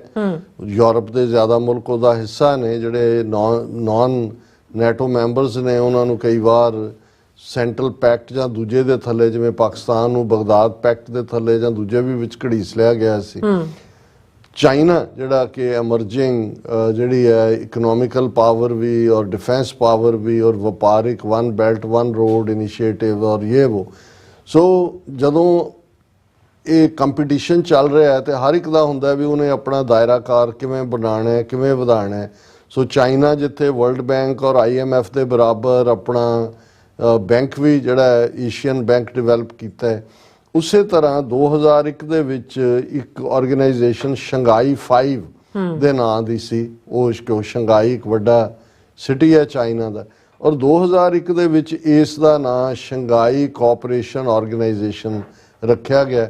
ਔਰ ਇਹਦੇ 'ਚ ਮੁਲਕ ਜਿਹੜੇ ਨੇ ਮੁੱਢਲੇ ਤੌਰ ਦੇ ਉੱਤੇ ਪਹਿਲਾਂ ਜਿਹੜੇ ਨੇ ਉਹ ਭਾਰਤ ਔਰ ਚੀਨ ਭਾਰਤ ਔਰ ਪਾਕਿਸਤਾਨ ਐਜ਼ ਏ ਓਬਜ਼ਰਵਰ ਮੁਲਕ ਸੀ। ਉਹਨਾਂ ਨੂੰ 2017 ਦੇ ਵਿੱਚ ਜਿਹੜਾ ਭਾਰਤ ਔਰ ਪਾਕਿਸਤਾਨ ਫੁੱਲ ਮੈਂਬਰ ਬਣੇ। ਇਸ ਦੇ ਵਿੱਚ ਚੀਨ ਹੈ, ਇਸ ਦੇ ਵਿੱਚ ਰੂਸ ਹੈ, ਕਿਉਂਕਿ ਚੀਨ ਡੋਮੀਨੇਟਡ ਹੈ, ਰਸ਼ੀਆ ਦੇ ਨਾਲ ਪਾਰਟ ਹੈ ਜੀ। ਲੇਕਿਨ ਇਹਨੂੰ ਇੱਕ ਐਜ਼ ਏ ਰਾਈਵਲ ਜਿਹੜਾ ਗਰੁੱਪਿੰਗ ਦੇ ਤੌਰ ਤੇ ਪੱਛਮ ਵੱਲੋਂ ਦੇਖਿਆ ਜਾਂਦਾ ਹੈ ਕਿ ਜਿਹਦੇ ਵਿੱਚ ਚੀਨ, ਰੂਸ, ਪਾਕਿਸਤਾਨ ਜਾਂ ਕਜ਼ਾਕਿਸਤਾਨ ਔਰ ਇਹ ਸਾਰੇ ਜਿਹੜੇ ਨੇ, ਕਿਉਂਕਿ ਚੀਨ ਦਾ ਦਬਦਬਾ ਹੈ। ਹੁਣ ਪਹਿਲਾਂ ਤਾਂ ਭਾਰਤ ਜਿਹੜਾ SCO ਦਾ ਮੈਂਬਰ ਬਣਨ ਦੇ ਲਈ ਜਿਹੜਾ ਉਹ ਤਰਲੋ ਮੱਛੀ ਹੋ ਰਿਹਾ ਸੀ, ਜਦੋਂ 2017 'ਚ ਬਣਾਇਆ ਪਾਕਿਸਤਾਨ ਨੂੰ ਵੀ ਫਿਰ ਉਹਨਾਂ ਨੇ ਬਣਾਇਆ। ਹੁਣ ਕਿਉਂਕਿ ਇਸ ਵੇਲੇ ਅਮਰੀਕਾ ਦੇ ਵਿੱਚ ਟ੍ਰਾਂਸਨੈਸ਼ਨਲ ਰਿਪਰੈਸ਼ਨ ਦਾ ਕ੍ਰਾਈਮ ਹੋਇਆ ਇੰਡੀਆ ਦਾ, ਜਾਂ ਇੰਡੀਆ ਨੇ ਜੋ ਐਂਟਾਈ ਅਮਰੀਕਾ ਰੋਲ ਯੂਕਰੇਨ ਦੇ ਮੁੱਦੇ ਤੇ ਪਲੇ ਕੀਤਾ ਹੈ, ਈਰਾਨ ਦੇ ਮੁੱਦੇ ਤੇ ਸੈਂਕਸ਼ਨਸ ਵਾਇਓਲੇਟ ਕੀਤੀਆਂ ਨੇ, ਔਰ ਜਿਹੜੀ ਅਮਰੀਕਾ ਨੇ ਬਾਂਹ ਮਰੋੜੀ ਹੋਈ ਹੈ, ਜਿਵੇਂ ਉਹਨਾਂ ਦਾ ਸਿਕਿਉਰਿਟੀ ਐਡਵਾਈਜ਼ਰ ਵੀ ਉੱਥੇ ਮਿਸਟਰ ਜੇਕ ਸਲੀਵਾਨ ਗਿਆ, ਉਹਨਾਂ ਦਾ mister Campbell deputy secretary of state ਵੀ ਜਾਂ ਦੂਜੇ, ਹੁਣ ਹਰ ਮੀਟਿੰਗ ਦੇ ਵਿੱਚ, ਪਿਛਲੀ meeting SCO Shanghai cooperation organisation ਦੀ ਇੰਡੀਆ ਨੇ ਵਰਚੁਅਲੀ ਕੀਤੀ ਸੀ। ਇਹਦੇ 'ਚ ਫੋਰਨ ਮਿਨਿਸਟਰਸ ਨਹੀਂ ਹੁੰਦੇ, ਇਹਦੇ 'ਚ ਡਾਇਰੈਕਟ ਪ੍ਰੈਜ਼ੀਡੈਂਟ ਹੁੰਦੇ ਨੇ, ਔਰ ਇਹ ਜਿਹੜੀ ਆਸਤਾਨਾ ਕਜ਼ਾਕਿਸਤਾਨ 'ਚ ਹੋ ਰਹੀ ਹੈ ਉਹਦੇ ਸ਼ੀ ਜਿਨਪਿੰਗ ਹੈ, ਉਸ ਦੇ ਵਿੱਚ ਪੁਤਿਨ ਹੈ, ਉਸ ਦੇ ਵਿੱਚ ਸ਼ਹਬਾਜ਼ ਸ਼ਰੀਫ ਹੈ ਪਾਕਿਸਤਾਨ ਦਾ ਪ੍ਰਾਈਮ ਮਿਨਿਸਟਰ, ਦੂਸਰੇ ਮੁਲਕਾਂ ਦੇ ਵੀ ਹੈਡ ਆਫ ਸਟੇਟ ਨੇ। ਪਰ ਮੋਦੀ ਨੇ ਲਾਸਟ ਮਿੰਟ, ਹਾਲਾਂ ਉਹਨਾਂ ਦੀ ਸਿਕਿਉਰਿਟੀ ਟੀਮ ਨੇ ਜਾਇਜ਼ਾ ਲੈ ਲਿਆ ਸੀ, ਪੂਰਾ ਤਿਆਰੀ ਸੀ, ਔਰ ਮੌਕੇ ਦੇ ਉੱਤੇ ਮੋਦੀ ਨੇ ਆਪਣੀ ਥਾਂ S ਜੈਸ਼ੰਕਰ ਨੂੰ ਭੇਜ ਦਿੱਤਾ, ਜਿਸ ਨੂੰ ਚੀਨ ਨੇ ਵੀ ਗੁੱਸਾ ਮੰਨਿਆ, ਰੂਸ ਨੇ ਵੀ ਮੰਨਿਆ। ਇਹ ਤੋਂ ਰਸ਼ੀਆ ਨੂੰ ਲੱਗਦਾ ਵੀ ਅਜੇ ਫਿਰ ਅਮਰੀਕਾ ਤੋਂ ਡਰਦਿਆਂ ਨਹੀਂ ਆਇਆ ਹੈ ਮੋਦੀ, ਔਰ ਇਸ ਹਰ ਪਰ ਸਾਡੇ ਲਈ ਇਹ ਵੀ ਨਹੀਂ ਹੈ ਉਹ ਟੱਠੇ ਖੂਚ ਪਏ ਆਏ ਨਾ ਆਏ। ਲੇਕਿਨ ਉਸ ਇਕੱਠ ਦੇ ਵਿੱਚ S ਜੈਸ਼ੰਕਰ ਨੇ ਉਹੀ ਐਡਰੈਸ ਪੜ੍ਹਿਆ ਜਿਹੜਾ ਮੋਦੀ ਜੇ ਆਂਦਾ ਤੇ ਮੋਦੀ ਨੇ ਪੜ੍ਹਨਾ ਸੀ। ਸੋ ਉਹਨੇ ਕਿਹਾ ਜੀ on behalf of prime minister Modi ਮੈਂ ਐਡਰੈਸ ਕਰ ਰਿਹਾ, ਔਰ ਉਹਦੇ 'ਚ ਉਹਨੇ ਕੀ ਕਿਹਾ, ਇਹ ਉਹੀ ਹੈ ਕਿ ਕਾਜ਼ੀਆਂ ਬਾਹਮਣਾ ਕੀ ਗੱਲ ਥੱਕੀ, ਅਗਦ ਪੜ੍ਹੈ ਸ਼ੈਤਾਨ ਵੇ ਲਾ ਲੋ। ਔਰ ਇਹ ਆਸਤਾਨਾ ਤੋਂ PTI ਇਹਨਾਂ ਦੀ press trust of India the news, India on Thursday asked the international community to isolate and expose those countries that harbor terrorists, provide safe havens, and condone terrorism, underlining that if left unchecked, terrorism can become a major threat to regional and global peace in a veiled jibe at Pakistan and its ally China. ਬਾਕੀ ਸਾਰੀ ਖਬਰ ਉਹਦੀ interpretation ਹੈ ਕਿ ਚੀਨ ਔਰ ਪਾਕਿਸਤਾਨ ਦੇ ਉੱਤੇ ਜਿਹੜਾ ਉਹ ਨਿਸ਼ਾਨਾ ਸਾਧਦੇ ਆ। S ਜੈਸ਼ੰਕਰ ਨੇ ਕਿਹਾ ਕਿ ਜਿਹੜੇ ਮੁਲਕ ਦਹਿਸ਼ਤਗਰਦੀ ਨੂੰ ਪ੍ਰਮੋਟ ਕਰਦੇ ਨੇ ਜਾਂ ਦਹਿਸ਼ਤਗਰਦਾਂ ਨੂੰ ਪਨਾਹ ਦਿੰਦੇ ਨੇ, ਠਿਕਾਣੇ ਦਿੰਦੇ ਨੇ, ਉਹਨਾਂ ਦੀ ਪਛਾਣ ਹੋਣੀ ਚਾਹੀਦੀ ਹੈ, ਔਰ ਉਹਨਾਂ ਨੂੰ ਆਈਸੋਲੇਟ ਕੀਤਾ ਜਾਂ ਅੱਡ ਥਲੱਗ ਕਰਨਾ ਚਾਹੀਦਾ ਇੰਟਰਨੈਸ਼ਨਲੀ। ਨਹੀਂ ਤਾਂ ਇਹ ਜਿਹੜਾ ਦਹਿਸ਼ਤਗਰਦੀ ਹੈ ਇਹ ਖੇਤਰੀ ਤੌਰ ਤੇ ਵੀ ਔਰ ਗਲੋਬਲ ਪੀਸ ਦੇ ਲਈ ਵੀ ਬਹੁਤ ਵੱਡਾ ਖਤਰਾ ਹੈ। ਬਾਕੀ ਸਾਰੀਆਂ ਜਬਲੀਆਂ ਨੇ। ਹੁਣ ਇਸ ਤੋਂ ਵਧੀਆ ਹੋਰ ਕੀ ਉਦਾਹਰਣ ਹੋ ਸਕਦੀ ਹੈ ਕਿ ਅਗਦ ਪੜ੍ਹੇ ਸ਼ੈਤਾਨ ਵੇ ਲਾ ਲੋ, ਕਿ ਸ਼ੈਤਾਨ ਕੁਰਾਨ ਸ਼ਰੀਫ ਦੀਆਂ ਆਇਤਾਂ ਪੜ੍ਹ ਰਿਹਾ। ਜਿਹੜੇ ਮੁਲਕ ਨੇ ਦਹਿਸ਼ਤਗਰਦੀ ਖੜੀ ਕਰਕੇ ਪਾਕਿਸਤਾਨ ਨੂੰ ਦੋ ਹਿੱਸਿਆਂ 'ਚ ਤੋੜਿਆ ਹੋਇਆ 1971 'ਚ, ਅਫਗਾਨਿਸਤਾਨ ਦੇ ਵਿੱਚ ਕਿਸ ਲੈਵਲ ਦੇ ਉੱਤੇ ਤਾਲਿਬਾਨ ਔਰ ਖਾਸ ਤੌਰ ਤੇ ਇਸਲਾਮਿਕ ਸਟੇਟ ਨੂੰ $10 ਮਿਲੀਅਨ ਉਹਦੇ ਰਾਹੀਂ ਪੇ ਕਰਕੇ ਕਸ਼ਮੀਰੀ ਔਰ ਖਾਲਿਸਤਾਨੀ ਐਕਟਿਵਿਸਟ ਨੂੰ ਵਿਦਨ ਪਾਕਿਸਤਾਨ ਨਿਸ਼ਾਨਾ ਬਣਾਇਆ, ਜਿਸ ਦਾ ਜ਼ਿਕਰ ਕਿਸੇ ਹੋਰ ਨੇ ਨਹੀਂ। ਸਾਰਾ ਐਡਮਸ ਜਿਹੜੀ XCIA ਦੀ ਹਾਇਰ ਲੈਵਲ ਆਫੀਸ਼ੀਅਲ ਸੀ, ਅਜੇ 2 ਦਿਨ ਪਹਿਲਾਂ ਉਹਨੇ ਰਿਆਨ ਸ਼ੋਅ ਦੇ ਵਿੱਚ ਕੀਤਾ ਹੈ। ਇਸ ਤੋਂ ਵੱਡਾ ਹੋਰ ਕੀ ਸਬੂਤ ਹੈ ਜਿਸ ਦੀ ਦਹਿਸ਼ਤਗਰਦੀ ਦੀ ਗੱਲ ਕੈਨੇਡਾ ਦੇ ਪ੍ਰਾਈਮ ਮਿਨਿਸਟਰ ਨੇ 18 ਸਤੰਬਰ ਨੂੰ ਕੈਨੇਡਾ ਦੀ ਪਾਰਲੀਮੈਂਟ 'ਚ ਖਲੋ ਕੇ ਕੀਤੀ ਹੋਏ, ਜਿਹੜਾ ਨਿਊਯਾਰਕ ਦੀ ਅਦਾਲਤ ਦੇ ਵਿੱਚ ਸਿੱਧੇ ਤੌਰ ਦੇ ਉੱਤੇ ਉਹਨਾਂ ਦਾ ਡਰਟੀ ਸਬ ਕੰਟਰੈਕਟਰ, ਜਿਸ ਦੇ ਪਿੱਛੇ ਅਜੀਤ ਡੋਵਾਲ ਔਰ ਮੋਦੀ, ਜਿਹਦੇ ਮੋਦੀ ਦੇ ਡਾਇਰੈਕਟ ਹੁਕਮਾਂ ਥੱਲੇ, ਕਿਉਂਕਿ ਰਾਜ ਸਿੱਧੇ ਤੌਰ ਤੇ ਮੋਦੀ ਨਾਲ ਜੁੜੀ ਹੋਈ ਹੈ, ਇਸ ਲੈਵਲ ਦਾ ਇੰਟਰਨੈਸ਼ਨਲ ਰੋਗ ਦਹਿਸ਼ਤਗਰਦ ਸਟੇਟ ਇੰਡੀਆ ਦਾ ਪ੍ਰਾਈਮ ਮਿਨਿਸਟਰ ਦਾ ਮੈਸੇਜ, ਇਹ ਜਿਹੜਾ S ਜੈਸ਼ੰਕਰ ਕਹਿ ਰਿਹਾ ਜੀ ਸਭ ਤੋਂ ਵੱਡਾ ਖਤਰਾ ਦਹਿਸ਼ਤਗਰਦੀ ਹੈ ਔਰ ਉਹਨਾਂ ਨੂੰ ਆਈਸੋਲੇਟ ਕਰਨਾ ਚਾਹੀਦਾ। ਹਾਂ, ਇਹ ਬਿਲਕੁਲ ਵੇੜਾ ਆ ਗਿਆ ਹੁਣ ਕਿ ਦਹਿਸ਼ਤਗਰਦ ਭਾਰਤ ਨੂੰ, ਇੰਟਰਨੈਸ਼ਨਲ ਕਮਿਊਨਿਟੀ ਨੂੰ ਅਕਾਊਂਟੇਬਲ ਬਣਾਉਣਾ ਚਾਹੀਦਾ ਹੈ, ਆਈਸੋਲੇਟ ਕਰਨਾ ਚਾਹੀਦਾ ਹੈ, ਇਹਨਾਂ ਦੇ ਉੱਤੇ ਸੈਂਕਸ਼ਨ ਲੱਗਣੀਆਂ ਚਾਹੀਦੀਆਂ। ਔਰ ਜਿਵੇਂ US ਅਟਾਰਨੀ ਨੂੰ ਐਡਰੈਸਡ ਲੈਟਰ ਵੀ ਸਿੱਖ ਜਥੇਬੰਦੀਆਂ ਦਾ ਸੀ ਕਿ ਇਹਨਾਂ ਸਾਰਿਆਂ ਨੂੰ, ਮੋਦੀ, ਅਜੀਤ ਡੋਵਾਲ, ਵਿਕਰਮ ਗੁਪਤਾ, ਸਾਮੰਤ ਗੋਇਲ, ਥਰਡੇ ਲੈਵਲ ਤੱਕ ਜਿੰਨੇ ਨੇ, ਇਹਨਾਂ ਸਾਰਿਆਂ ਨੂੰ ਅਮਰੀਕਨ ਅਦਾਲਤੀ ਸਿਸਟਮ ਦੇ ਵਿੱਚ ਅਕਾਊਂਟੇਬਲ ਬਣਾਇਆ ਜਾਣਾ ਚਾਹੀਦਾ ਹੈ। SCO ਨੂੰ ਤਾਂ ਨਹੀਂ ਫਰਕ ਪੈਂਦਾ ਕਿ ਮੋਦੀ ਆਇਆ ਕਿ ਨਹੀਂ ਆਇਆ, ਪਰ ਈਵਨ ਉੱਥੇ ਆ ਕੇ ਜਿਸ ਕਿਸਮ ਦੀ ਐਰੋਗੈਂਸ ਦਿਖਾਈ ਕਿ ਬਈ ਚੀਨ ਉਹਨੂੰ ਹੈਡ ਕਰ ਰਿਹਾ ਹੈ ਔਰ ਤੁਸੀਂ ਆਪਣੀ ਧਰਤੀ ਤੇ ਖਲੋ ਕੇ ਅਮਰੀਕਾ ਦੀ ਸਾਬਕਾ ਸਪੀਕਰ ਨੈਂਸੀ ਪੈਲੋਸੀ ਜਾਂ ਦੂਜੀ ਦਲਾਈ ਲਾਮੇ ਦੀ ਪੁਸ਼ਤਪਨਾਹ ਕਰ ਰਹੇ ਹੋ, ਤੁਸੀਂ ਟਰਾਂਸਨੈਸ਼ਨਲ ਡਿਪਰੈਸ਼ਨ ਕਰ ਰਹੇ ਹੋ, ਤੁਸੀਂ ਪਾਕਿਸਤਾਨ ਦੇ ਵਿੱਚ ਅਨਸਟੇਬਿਲਿਟੀ ਪੈਦਾ ਕਰਨ ਦੇ ਲਈ ਜਿਹੜਾ ਉਹ ਦੂਜੇ ਐਲੀਮੈਂਟਸ ਨੂੰ ਜਿਹੜੇ ਕਿ ਬਿਲਕੁਲ ਇੱਕ ਖਤਰਾ ਨੇ ਆਈਸਿਸ ਖੁਰਾਸਾਨੀ ਔਰ ਦੂਸਰੇ ਇੰਟਰਨੈਸ਼ਨਲ ਪੀਸ ਲਈ ਹੌਬਨੌਬ ਹੀ ਨਹੀਂ ਕਰ ਰਹੇ। ਤੁਸੀਂ $10 ਮਿਲੀਅਨ ਦੀ ਰਕਮ ਜਿਹੜੀ ਹੈ ਮੁੱਲਾ ਯਾਕੂਬ ਨੂੰ ਅਦਾ ਕੀਤੀ ਕਿ ਕਸ਼ਮੀਰੀਆਂ ਤੇ ਸਿੱਖਾਂ ਨੂੰ ਮਾਰਨਾ ਹੈ, ਤੇ ਕਿਹੜੀ ਦਹਿਸ਼ਤਗਰਦੀ ਜਿਹੜੀ ਹੈ ਉਹ ਤੁਹਾਨੂੰ ਲੱਗਦਾ ਹੈ ਕਿ ਖੇਤਰ ਲਈ ਖਤਰਾ ਹੈ। ਸੋ ਇਹ ਹੈ ਅਗਤ ਪੜਾ ਸ਼ੈਤਾਨ ਦੇ ਨਾਲ। ਜੀ ਡਾਕਟਰ ਸਾਹਿਬ ਤੁਹਾਡਾ ਬਹੁਤ ਬਹੁਤ ਧੰਨਵਾਦ। ਸੋ ਅਥਲੇ ਬ੍ਰੇਕ ਵਿਊਅਰਸ ਤੁਸੀਂ ਇਸੇ ਤਰ੍ਹਾਂ ਜੁੜੇ ਰਹਿਣਾ। ਮਿਲਦੇ ਹਾਂ ਆਫਟਰ ਦਿਸ ਸ਼ਾਰਟ ਬ੍ਰੇਕ।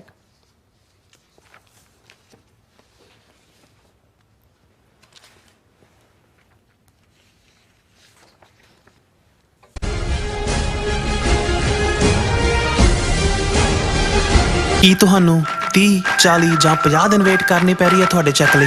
ਫਿਰ ਬ੍ਰੋਕਰਾਂ ਪਿੱਛੇ ਭੱਜਦੇ ਫਿਰਦੇ ਹੋ ਪੈਸੇ ਲਈ।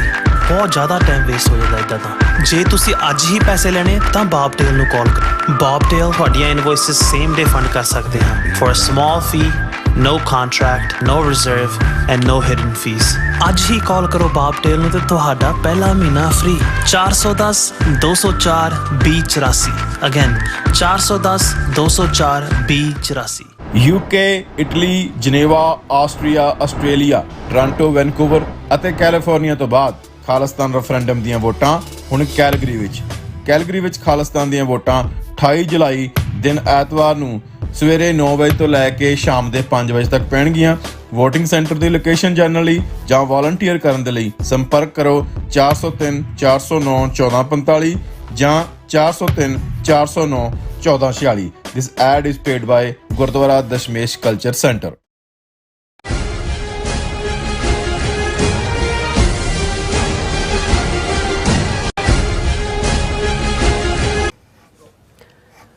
ਵਿਊਅਰਸ ਗੱਲਬਾਤ ਕਰਨ ਜਾ ਰਹੇ ਹਾਂ। Viewers welcome back in our program. Sorry. So viewers ਗੱਲਬਾਤ ਕਰਨ ਜਾ ਰਹੇ ਹਾਂ ਜਿਸ ਤਰ੍ਹਾਂ ਕਿ ਗੱਲਬਾਤ ਜਾਰੀ ਸੀ ਕਿ SOCO ਦਾ ਜਿਹੜਾ ਸੰਮੇਲਨ ਹੈ ਉਹ ਹੋ ਰਿਹਾ ਹੈ। ਸੋ ਉਸ ਦੌਰਾਨ ਵੀ ਇਸ ਸੈਗਮੈਂਟ ਵਿੱਚ ਆਪਾਂ ਗੱਲਬਾਤ ਕਰਾਂਗੇ ਕਿ SCO ਦੇ ਸੰਮੇਲਨ ਦੌਰਾਨ ਸਾਈਡ ਲਾਈਨ ਤੇ ਭਾਰਤੀ ਵਿਦੇਸ਼ ਮੰਤਰੀ ਨੇ ਚੀਨ ਦੇ ਵਿਦੇਸ਼ ਮੰਤਰੀ ਨਾਲ ਮੁਲਾਕਾਤ ਕੀਤੀ ਹੈ ਤੇ ਹੱਥ ਜੋੜ ਕੇ ਬੇਨਤੀ ਕੀਤੀ ਹੈ ਕਿ LAC ਦਾ ਜਿਹੜਾ ਸਨਮਾਨ ਕੀਤਾ ਜਾਵੇ। ਅਤੇ ਸਵਾਲ ਪੈਦਾ ਹੁੰਦਾ ਹੈ ਕਿ ਜੇ ਭਾਰਤ ਦਾ ਪ੍ਰਧਾਨ ਮੰਤਰੀ ਚੀਨ ਨੂੰ ਹਮਲਾਵਰ ਹੀ ਨਹੀਂ ਮੰਨਦਾ ਫਿਰ ਕਿਹੜੇ LAC ਦਾ ਸਨਮਾਨ ਕੀਤਾ ਜਾਵੇ। ਸੋ ਇਸ ਬਾਰੇ ਆਪਾਂ ਗੱਲਬਾਤ ਕਰਨ ਜਾ ਰਹੇ ਹਾਂ। ਸੋ ਅਸੀਂ ਚਾਹਾਂਗੇ ਤੁਸੀਂ ਇਸੇ ਤਰ੍ਹਾਂ ਬਣੇ ਰਹਿਣਾ। ਦੇਖਣ ਸੁਣ ਲਈ ਲਿਖਣ ਲਈ ਤੁਹਾਡਾ ਸਭ ਦਾ ਬਹੁਤ ਬਹੁਤ ਧੰਨਵਾਦ। ਜੀ ਡਾਕਟਰ ਸਾਹਿਬ ਕੀ ਵਿਚਾਰਾਂ ਨੇ? ਦੇਖੋ ਅਸੀਂ ਹੁਣੇ ਆਸਤਾਨਾ ਕਜ਼ਾਕਿਸਤਾਨ ਦੀ ਰਾਜਧਾਨੀ ਦੇ ਵਿੱਚ SCO ਸਮਿਟ ਦਾ ਜ਼ਿਕਰ ਕੀਤਾ ਜਿੱਥੋਂ ਮੋਦੀ ਗੈਰ ਹਾਜ਼ਰ ਰਿਹਾ, ਅਮਰੀਕਾ ਤੋਂ ਡਰਦਾ ਔਰ ਉਹਨੇ ਆਪਣੀ ਥਾਂ S ਜੈਸ਼ੰਕਰ ਨੂੰ ਭੇਜਿਆ। ਸੋ ਜ਼ਾਹਰ ਹੈ ਕਿ ਬਾਕੀ ਤਾਂ ਜਿਵੇਂ ਪੁਤਿਨ ਉੱਥੇ ਹੈ, ਸ਼ੀ ਜਿਨਪਿੰਗ ਉੱਥੇ ਹੈ ਔਰ ਚਾਈਨਾ ਡੋਮੀਨੇਟਡ SCO ਹੈ। ਸੋ ਉਹਨਾਂ ਦਾ ਫੋਰਨ ਮਿਨਿਸਟਰ ਵੀ ਮਿਸਟਰ ਵੈਂਗ ਯੀ ਚਾਈਨਾ ਦਾ ਉਹ ਵੀ ਆਸਤਾਨਾ 'ਚ ਆਇਆ ਹੋਇਆ। ਸੋ S ਜੈਸ਼ੰਕਰ ਜਿਹੜਾ ਕਿ ਮੋਦੀ ਦਾ ਸੁਨੇਹਾ ਪੜ੍ਹਨ ਲਈ ਆਇਆ ਉਸ ਦੇ ਨਾਲ ਇੱਕ ਸਾਈਡ ਲਾਈਨ ਮੀਟਿੰਗ ਜਿਹੜੀ ਹੈ ਉਹ ਮਿਸਟਰ ਵੈਂਗ ਯੀ ਦੀ ਹੋਈ। ਔਰ ਨਿਕਲਣਾ ਕੀ ਸੀ ਕਿਉਂਕਿ ਪਿਛਲੇ 12 ਮਹੀਨੇ 'ਚ ਆਲਮੋਸਟ ਇੱਕ ਸਾਲ 'ਚ ਤੀਸਰੀ ਮੀਟਿੰਗ ਹੈ ਦੋਨੋਂ ਫੋਰਨ ਮਿਨਿਸਟਰਸ ਦੀ। ਉਹਦੇ 'ਚ ਉਹੀ ਹੁੰਦਾ ਕਿ ਜੀ ਅਸੀਂ ਗੱਲਬਾਤ ਕਰ ਰਹੇ ਹਾਂ, ਗੱਲਬਾਤ ਹੋਣੀ ਚਾਹੀਦੀ ਹੈ, ਗੱਲਬਾਤ ਕਰਦੇ ਰਹਾਂਗੇ, ਨਤੀਜੇ ਨਿਕਲਣੇ ਚਾਹੀਦੇ ਨੇ, ਨਤੀਜੇ ਨਿਕਲਣਗੇ। ਲੇਕਿਨ ਜਿਹੜੀਆਂ ਉਹਨਾਂ ਦੀਆਂ ਕਮਾਂਡਰ ਲੈਵਲ ਟਾਕਸ ਵੀ ਹੋਈਆਂ ਉਹ ਵੀ ਮੇਰਾ ਖਿਆਲ ਹੈ 14 ਮੀਟਿੰਗਸ ਹੋਈਆਂ। ਉਹਨਾਂ 'ਚ ਵੀ ਉਹ ਡੈਪਸੌਂਗ ਹੋਏ, ਡੈਪਚੌਂਗ ਹੋਏ। ਕੋਈ ਚਾਈਨਾ ਨੇ ਤਾਂ ਆਪਣੇ ਔਰ ਇਹਨਾਂ ਦੇ ਆਪਣਾ ਉੱਥੋਂ ਦਾ ਜਿਹੜੇ ਕੌਂਸਲਰ ਔਰ ਦੂਜਿਆਂ ਦਾ ਮੰਨਣਾ ਕਿ ਕਿੰਨੇ ਜਿਹੜੇ ਪੁਆਇੰਟ ਸੀ ਜਿਹੜੇ ਪੈਟਰੋਲਿੰਗ ਪੁਆਇੰਟ ਸੀ ਉਹਦੇ ਤੇ ਕਿੰਨਿਆਂ ਤੇ ਤਾਂ ਹੁਣ ਜਾ ਹੀ ਨਹੀਂ ਸਕਦੇ।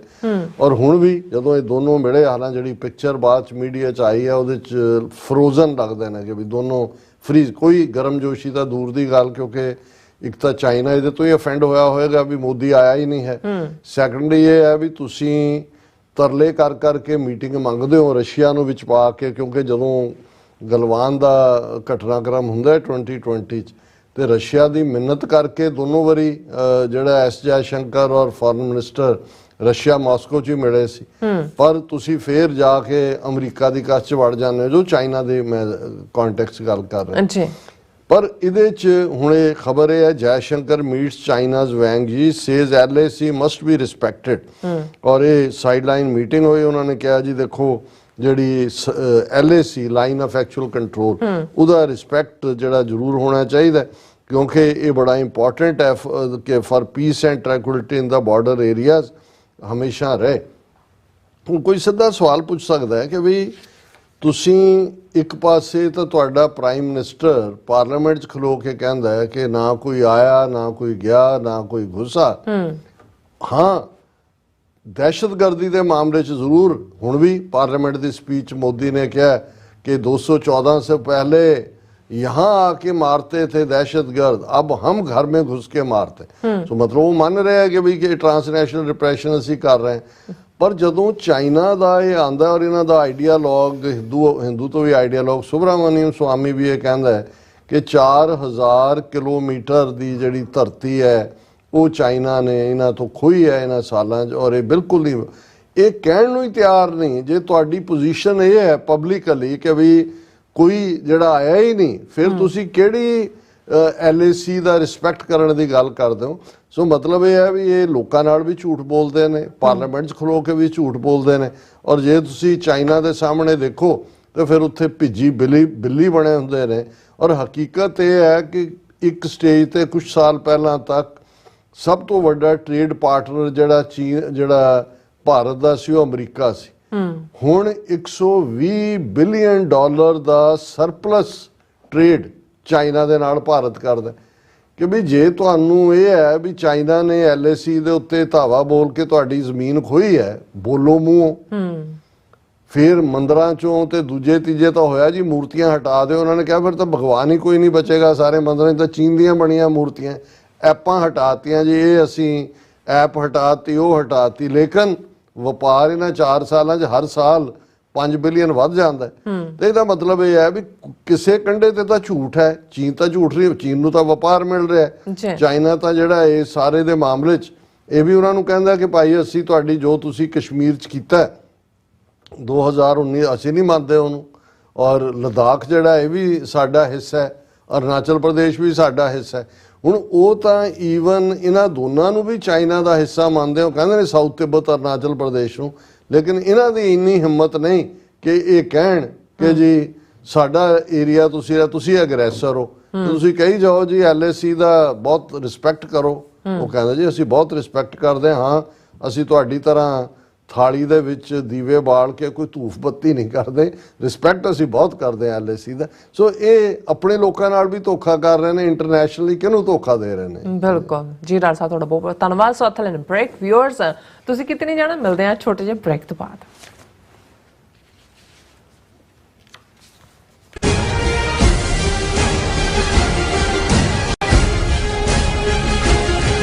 UK, Italy, Geneva, Austria, Australia, Toronto, Vancouver ਅਤੇ ਕੈਲੀਫੋਰਨੀਆ ਤੋਂ ਬਾਅਦ ਖਾਲਿਸਤਾਨ ਰੈਫਰੈਂਡਮ ਦੀਆਂ ਵੋਟਾਂ ਹੁਣ ਕੈਲਗਰੀ ਵਿੱਚ ਖਾਲਿਸਤਾਨ ਦੀਆਂ ਵੋਟਾਂ 28 ਜੁਲਾਈ ਦਿਨ ਐਤਵਾਰ ਨੂੰ ਸਵੇਰੇ 9 ਵਜੇ ਤੋਂ ਲੈ ਕੇ ਸ਼ਾਮ ਦੇ 5 ਵਜੇ ਤੱਕ ਪੈਣਗੀਆਂ। ਵੋਟਿੰਗ ਸੈਂਟਰ ਦੀ ਲੋਕੇਸ਼ਨ ਜਾਣਨ ਲਈ ਜਾਂ ਵਾਲੰਟੀਅਰ ਕਰਨ ਦੇ ਲਈ ਸੰਪਰਕ ਕਰੋ 403 409 1445 ਜਾਂ 403 409 1446। This ad is paid by Gurdwara Dashmesh culture centre. ਕੀ ਤੁਹਾਨੂੰ 30, 40 ਜਾਂ 50 ਦਿਨ ਵੇਟ ਕਰਨੀ ਪੈ ਰਹੀ ਹੈ ਤੁਹਾਡੇ ਚੈੱਕ ਲਈ? ਫਿਰ ਬ੍ਰੋਕਰਾਂ ਪਿੱਛੇ ਭੱਜਦੇ ਫਿਰਦੇ ਹੋ ਪੈਸੇ ਲਈ। ਬਹੁਤ ਜ਼ਿਆਦਾ ਟਾਈਮ ਵੇਸਟ ਹੋ ਜਾਂਦਾ ਇੱਦਾਂ ਤਾਂ। ਜੇ ਤੁਸੀਂ ਅੱਜ ਹੀ ਪੈਸੇ ਲੈਣੇ ਤਾਂ ਬਾਬਟੇਲ ਨੂੰ ਕਾਲ ਕਰੋ। ਬਾਬਟੇਲ ਤੁਹਾਡੀਆਂ ਇਨਵੋਇਸਿਸ ਸੇਮ ਡੇ ਫੰਡ ਕਰ ਸਕਦੇ ਹਨ for a small fee, no contract, no reserve and no hidden fees। ਅੱਜ ਹੀ ਕਾਲ ਕਰੋ ਬਾਬਟੇਲ ਨੂੰ ਤੇ ਤੁਹਾਡਾ ਪਹਿਲਾ ਮਹੀਨਾ ਫ੍ਰੀ। 410 204 2084। ਅਗੇਨ 410 204 2084।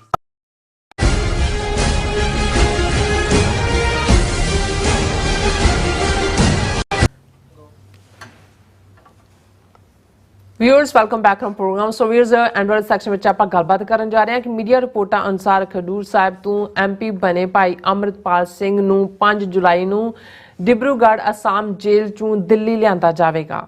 ਜਿੱਥੇ ਉਹ ਸੰਸਦ ਮੈਂਬਰ ਵਜੋਂ ਸਹੁੰ ਚੱਕਣਗੇ, ਪਰ ਉਹਨਾਂ ਤੇ 10 ਸਖਤ ਸ਼ਰਤਾਂ ਲਗਾਈਆਂ ਗਈਆਂ ਹਨ ਜਿਹੜੀਆਂ ਕਿ ਪੂਰੀ ਤਰ੍ਹਾਂ ਜ਼ਲੀਲ ਕਰਨ ਵਾਲੀਆਂ ਹਨ। ਸੋ ਇਸ ਬਾਰੇ ਆਪਾਂ ਗੱਲਬਾਤ ਕਰਨ ਜਾ ਰਹੇ ਹਾਂ ਔਰ ਨਾਲ ਹੀ ਤੁਹਾਡੇ ਜਿਹੜੇ ਲਾਈਵ ਮੈਸੇਜ ਨੇ ਉਹ ਸ਼ੇਅਰ ਕਰਨ ਜਾ ਰਹੇ ਹਾਂ। ਸੋ ਅਸੀਂ ਚਾਹਾਂਗੇ ਕਿ ਤੁਸੀਂ ਇਸੇ ਤਰ੍ਹਾਂ ਬਣੇ ਰਹਿਣਾ। ਦੇਖਣ ਸੁਣ ਲਈ ਐਂ ਲਿਖਣ ਲਈ ਤੁਹਾਡਾ ਸਭ ਦਾ ਬਹੁਤ ਬਹੁਤ ਧੰਨਵਾਦ ਜੀ। ਰਾਜ ਸਾਹਿਬ ਕੀ ਕਹਿਣਾ ਚਾਹੋਗੇ? ਦੇਖੋ, ਅਸੀਂ ਇਹ ਰਿਪੀਟਡਲੀ ਕਹਿੰਦੇ ਹਾਂ ਵੀ ਅਸੀਂ ਤਾਂ 40 ਸਾਲ ਪਹਿਲਾਂ ਭਾਰਤ ਦੇ ਇਲੈਕਟਰਲ ਸਿਸਟਮ ਜਾਂ ਉਹਨਾਂ ਦੇ ਸਾਰੇ ਹੀ ਅਖੌਤੀ ਲੋਕਤੰਤਰ ਉਹ ਸਾਰੇ ਨਾਲੋਂ ਜਿਹੜਾ ਉਹ ਰਿਸ਼ਤਾ ਤੋੜ ਲਿਆ ਸੀ ਔਰ ਅਸੀਂ ਆਜ਼ਾਦ ਖਾਲਿਸਤਾਨ ਦੀ ਸੰਘਰਸ਼ ਦੇ ਇੱਕ ਸਿਪਾਹੀ ਹਾਂ। ਇਸ ਲਈ ਸਾਡਾ ਹਮੇਸ਼ਾ ਹੀ ਇਹ ਯਕੀਨ ਰਿਹਾ ਹੈ ਕਿ ਭਾਈ ਉਸ ਸਿਸਟਮ ਚੋਂ ਸਿੱਖਾਂ ਲਈ ਕੁਝ ਨਹੀਂ ਨਿਕਲਣਾ।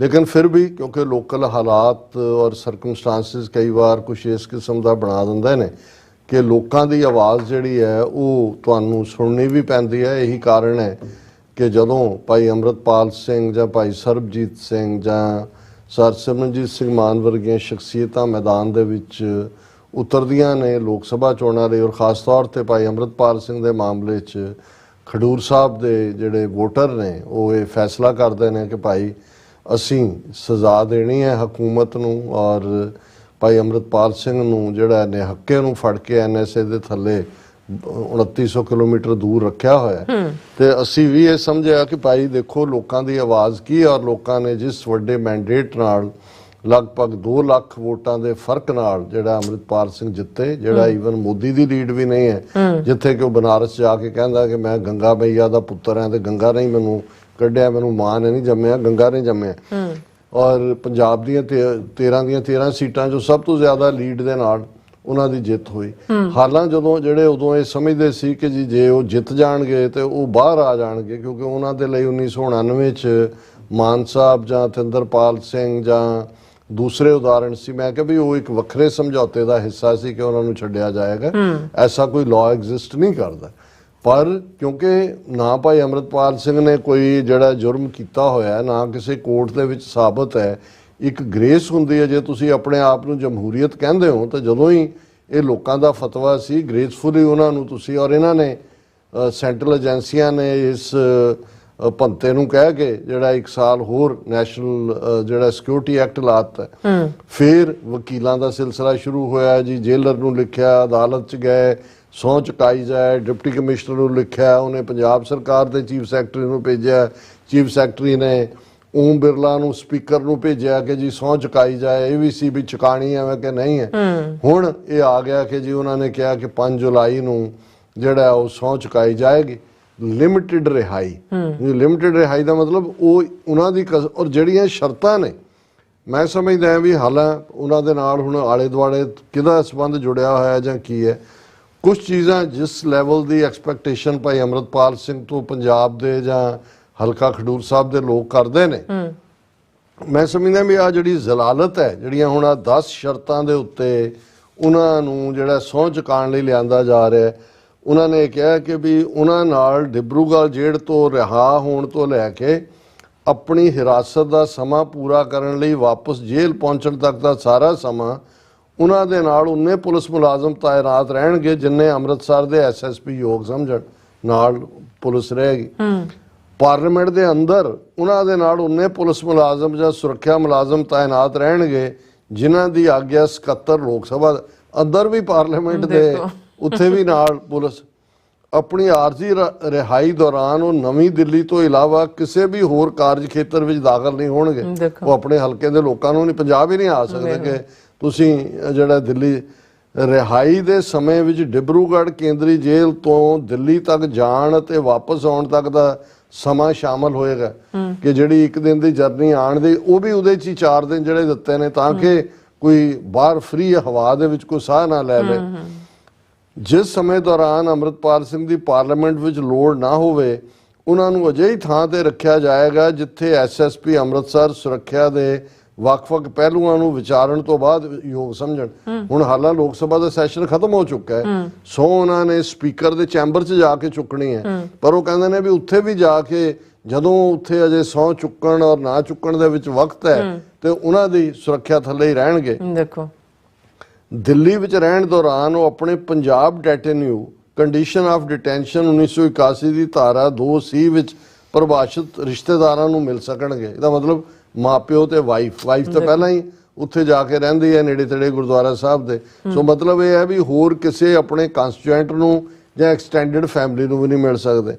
ਅੰਮ੍ਰਿਤਪਾਲ ਜੇ ਕੋਈ ਵੀ ਕਾਰਵਾਈ ਜਾਂ ਗਤੀਵਿਧੀ ਕਰਨ ਤੋਂ ਬਚਣਗੇ ਜੋ ਕੌਮੀ ਸੁਰੱਖਿਆ ਪ੍ਰਤੀ ਖਤਰਨਾਕ ਹੋਵੇ। ਮਤਲਬ ਇਹ ਹੈ ਵੀ ਅਸੀਂ ਨਹੀਂ ਤਾਂ ਇੱਕ ਹੋਰ NSA ਲਾ ਦੇਾਂਗੇ, ਪਹਿਲਾਂ ਹੀ ਲਾਏ ਹੋਏ ਨੇ। ਅੰਮ੍ਰਿਤਪਾਲ ਜਾਂ ਉਹਨਾਂ ਦੇ ਕਿਸੇ ਰਿਸ਼ਤੇਦਾਰ ਨੂੰ ਉਹਨਾਂ ਦੇ ਕਿਸੇ ਬਿਆਨ ਦੀ ਵੀਡੀਓਗ੍ਰਾਫੀ ਕਰਨ ਜਾਂ ਅਜੇ ਕਿਸੇ ਬਿਆਨ ਨੂੰ ਅੱਗੇ ਵੰਡਣ ਦੀ ਆਗਿਆ ਨਹੀਂ ਹੋਏਗੀ। ਨਾ ਤੁਸੀਂ ਉਹਨਾਂ ਦੀ ਬਿਹਾਫ ਤੇ ਕੋਈ ਉਹਨਾਂ ਦਾ ਰਿਸ਼ਤੇਦਾਰ ਬਿਆਨ ਦੇ ਸਕਦਾ ਹੈ, ਨਾ ਤੁਸੀਂ ਉਹਨਾਂ ਦੀ ਵੀਡੀਓਗ੍ਰਾਫੀ ਕਰ ਸਕਦੇ ਹੋ। ਇਸ ਦੌਰਾਨ ਉਹਨਾਂ ਦੇ ਦਿੱਲੀ ਰਹਿਣ ਅਤੇ ਉੱਥੇ ਕਿਤੇ ਆਉਣ ਜਾਣ ਦਾ ਖਰਚਾ ਡਾਇਰੈਕਟਰ ਜਨਰਲ ਪੰਜਾਬ ਪੁਲਿਸ ਕੋਲ ਉਪਲਬਧ ਵਿਭਾਗੀ ਵਜ੍ਹਾ ਬੜੇ ਆਸਾਨ ਕੀਤਾ ਹੈ ਜੀ, ਇਹ ਡਾਇਰੈਕਟਰ ਫਲਾਣਾ ਦੇਣਗੇ। ਔਰ ਇਹ ਜਿਹੜਾ ਇਹ ਸ਼ਰਤਾਂ ਦੀ ਪਾਲਣਾ ਕਰਾਉਣ ਲਈ SSP ਅੰਮ੍ਰਿਤਸਰ ਲੋਕ ਸਭਾ ਦੇ ਜਨਰਲ ਸਕੱਤਰ ਨਾਲ ਤਾਲਮੇਲ। ਹੁਣ ਇਹ 10 ਸ਼ਰਤਾਂ ਦੇ ਥੱਲੇ ਹੁਣ ਇਸ ਲੈਵਲ ਇਹ ਜ਼ਲਾਲਤ ਹੈ, ਇਹ ਜ਼ਲੀਲ ਕਰਨਾ। ਜੇ ਇੱਕ ਇਲੈਕਟਿਡ ਪਾਰਲੀਮੈਂਟ ਮੈਂਬਰ ਨੂੰ ਜਿਹਨੂੰ ਲੱਖਾਂ ਲੋਕਾਂ ਨੇ ਜਿਤਾਇਆ ਉਹ ਸਿੱਖ ਥਾਟ ਦੀ ਨੁਮਾਇੰਦਗੀ ਵੀ ਕਰਦਾ ਹੈ। ਹਾਲਾਂ ਮੈਂ ਸਮਝਦਾ ਹਾਂ ਵੀ ਜੇ ਸੱਚਮੁੱਚ, ਬਾਕੀ ਤਾਂ ਕਿਉਂਕਿ ਸਾਡੀ ਕੋਈ ਕਮਿਊਨੀਕੇਸ਼ਨ ਨਹੀਂ ਹੈ, ਇਹਨਾਂ ਹਾਲਾਤਾਂ 'ਚ ਜੇ ਸੱਚਮੁੱਚ ਆਪਣੇ ਉਸ ਇਮੇਜ ਨੂੰ ਅੱਗੇ ਤੋਰਨਾ ਹੋਏ ਔਰ ਇਸ ਜ਼ਲਾਲਤ ਨੂੰ ਨਾ ਸਹਾਰਨਾ ਹੋਏ ਤੇ ਅੰਮ੍ਰਿਤਪਾਲ ਸਿੰਘ ਈਵਨ ਠੁੱਡ ਮਾਰ ਸਕਦਾ ਹੈ ਕਿ ਭਾਈ ਰੱਖੋ ਆਪਣੀ ਮੈਂਬਰੀ ਆਪਣੇ ਕੋਲ, ਔਰ ਇਸ ਜ਼ਲਾਲਤ ਨੂੰ ਅਸੀਂ ਬਰਦਾਸ਼ਤ ਨਹੀਂ ਕਰਦੇ। ਉਹਦੇ ਨਾਲ ਉਹਨਾਂ ਦਾ ਕੱਦ ਕਿਤੇ ਵੱਡਾ ਹੋਏਗਾ। ਔਰ ਜਿਸ ਕੰਮ ਲਈ ਜੇ ਉਹ ਤੁਰੇ ਨੇ ਕਿ ਭਾਈ ਕੌਮ ਦੀ ਵਿਗੜੀ ਨੂੰ ਬਣਾਉਣਾ ਔਰ ਉਸ ਲਈ ਉਹਨਾਂ ਨੇ ਆਪਾ ਇਸ ਪਾਸੇ ਲਾਉਣਾ, ਤੇ ਅਦਰਵਾਈਜ਼ ਇਸ ਜ਼ਲਾਲਤ ਚੋਂ ਨਿਕਲ। ਠੀਕ ਹੈ MP ਦੀ ਪੈਨਸ਼ਨ ਲੱਗ ਜਾਏਗੀ, ਇਹ ਵੀ ਠੀਕ ਹੈ ਕਿ ਵੀ MP ਦੇ ਨਾਂ ਥੱਲੇ। ਹੁਣ ਜੇ ਇੱਕ MP ਆਪਣੇ ਕੰਸਟੀਟਿਊਐਂਟਸ ਨੂੰ ਨਹੀਂ ਮਿਲ ਸਕਦਾ, ਦਿੱਲੀ ਦੇ ਵਿੱਚ ਉਹ ਬਿਆਨ ਨਹੀਂ ਦੇ ਸਕਦਾ, ਦੂਜਾ ਨਹੀਂ, ਇਹ ਕਿਹੜੀ ਡਾਰਕ ਏਜ। ਇਹ ਤਾਂ ਇਵੇਂ ਤਾਂ ਜੇਲ੍ਹਾਂ ਚੋਂ ਗਾਂਧੀ ਜਾਂ ਸੁਭਾਸ਼ ਚੰਦਰ ਬੋਸ ਜਾਂ ਭਗਤ ਸਿੰਘ ਜਾਂ ਦੂਜੇ ਉਹਨਾਂ ਦੇ ਵੀ ਬਿਆਨ ਹੁੰਦੇ ਸੀ, ਜੇਲ੍ਹਾਂ ਚ ਹੁੰਦੇ। ਹੁਣ ਤਾਂ ਰਿਹਾਈ ਦਿੱਤੀ ਹੈ ਕਿ ਵੀ ਉਹ ਸਹੁੰ ਚੁੱਕਣ ਜਾ ਰਿਹਾ। ਇਹ ਹੈ ਜਦੋਂ ਅਸੀਂ ਇਹ ਕਹਿੰਦੇ ਹਾਂ ਕਿ ਵੀ ਗੁਲਾਮੀ ਕੀ ਹੁੰਦੀ ਹੈ, ਇਹ ਗੁਲਾਮੀ ਦੇ ਨਾਲ ਜ਼ਲਾਲਤ ਜ਼ਲੀਲ ਕਰਨਾ। ਜੀ ਰਾਜ ਸਾਹਿਬ ਤੁਹਾਡਾ ਬਹੁਤ ਬਹੁਤ ਸ਼ੁਕਰੀਆ। ਹੁਣ ਆਪਾਂ ਆਪਣੇ ਜਿਹੜੇ ਵਿਊਅਰਸ ਮੈਸੇਜ ਨੇ ਉਹ ਲੈਣ ਜਾ ਰਹੇ ਹਾਂ, ਸਭ ਦਾ ਬਹੁਤ ਬਹੁਤ ਸ਼ੁਕਰੀਆ ਅਦਾ ਕਰਦੇ ਹਾਂ। ਔਰ ਪਹਿਲਾਂ ਆਪਾਂ ਮੈਸੇਜ ਪੜ੍ਹਦੇ ਹਾਂ ਕਿ ਆਈਜ਼ ਆਫ ਪਾਰਟਨਰ ਕਹਿੰਦੇ ਨੇ ਕਿ ਅੱਜ ਦੇ ਕੌਮੀ ਮੀਡੀਆ ਇੱਕੋ ਇੱਕ ਹੱਲ ਹੈ। USA media, politics, Punjab, TV 84 ਇਹਨਾਂ ਚੈਨਲ ਨੂੰ ਵੱਧ ਤੋਂ ਵੱਧ ਸਿੱਖ ਘਰਾਂ ਤੱਕ ਪਹੁੰਚਾਇਆ ਜਾਵੇ। ਔਰ ਫਿਰ ਉਹ ਫਤਿਹ ਵੀ ਬੁਲਾਉਂਦੇ ਨੇ। ਔਰ ਕਸ਼ਮੀਰ ਸਿੰਘ ਜੀ ਇਸ ਨੂੰ ਕਹਿੰਦੇ ਨੇ ਗੁਲਾਮੀ। ਔਰ ਨਿਹੰਗ ਸਿੰਘ ਜੀ ਜਿਹੜੇ ਹੈ ਆਲਵੇਜ਼ ਕਹਿੰਦੇ ਨੇ ਕਿ ਗ੍ਰੇਟ ਸ਼ੋ ਸੱਚੋ ਸੱਚ। ਬਹੁਤ ਸ਼ੁਕਰੀਆ ਨਿਹੰਗ ਸਿੰਘ ਜੀ। ਹਾਂਜੀ, ਸ਼ਰਦਾ ਸਿੰਘ ਜੀ ਵੀ ਕਹਿੰਦੇ ਸਿੱਖਾਂ ਨੂੰ ਕਦੋਂ ਸਮਝ ਆਵੇਗੀ ਕਿ ਭਾਰਤੀ ਸਰਕਾਰ ਸਿੱਖ ਵਿਰੋਧੀ ਹੈ। ਔਰ ਦੀਪਕ ਚੋਪੜਾ ਜੀ ਆਏ ਨੇ, ਇਹ ਸਾਡੇ ਜਿਹੜਾ ਸ਼ੋਅ ਨੂੰ ਕਹਿੰਦੇ ਝੂਠੋ ਝੂਠ ਹੈ। ਔਰ ਕਹਿੰਦੇ ਕਿ ਝੂਠੋ ਝੂਠ 'ਚ ਸ਼ਬਦਾਂ ਜਿਹੜਾ ਸਮਾਂ ਖਰਾਬ ਕਰਨ ਲਈ ਧੰਨਵਾਦ ਕਹਿੰਦਾ ਉਹਨਾਂ ਨੇ।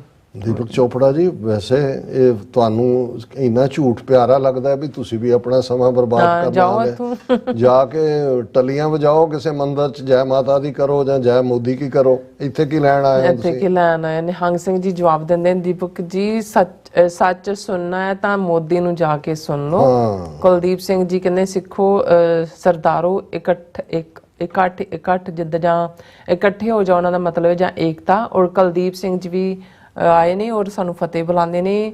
ਰਾਜਦੀਪ ਸਿੰਘ ਜੀ ਵੀ ਫਤਿਹ ਬੁਲਾਉਂਦੇ ਨੇ ਔਰ ਖਾਲਸਾ ਜ਼ਿੰਦਾਬਾਦ ਕਹਿੰਦੇ ਨੇ।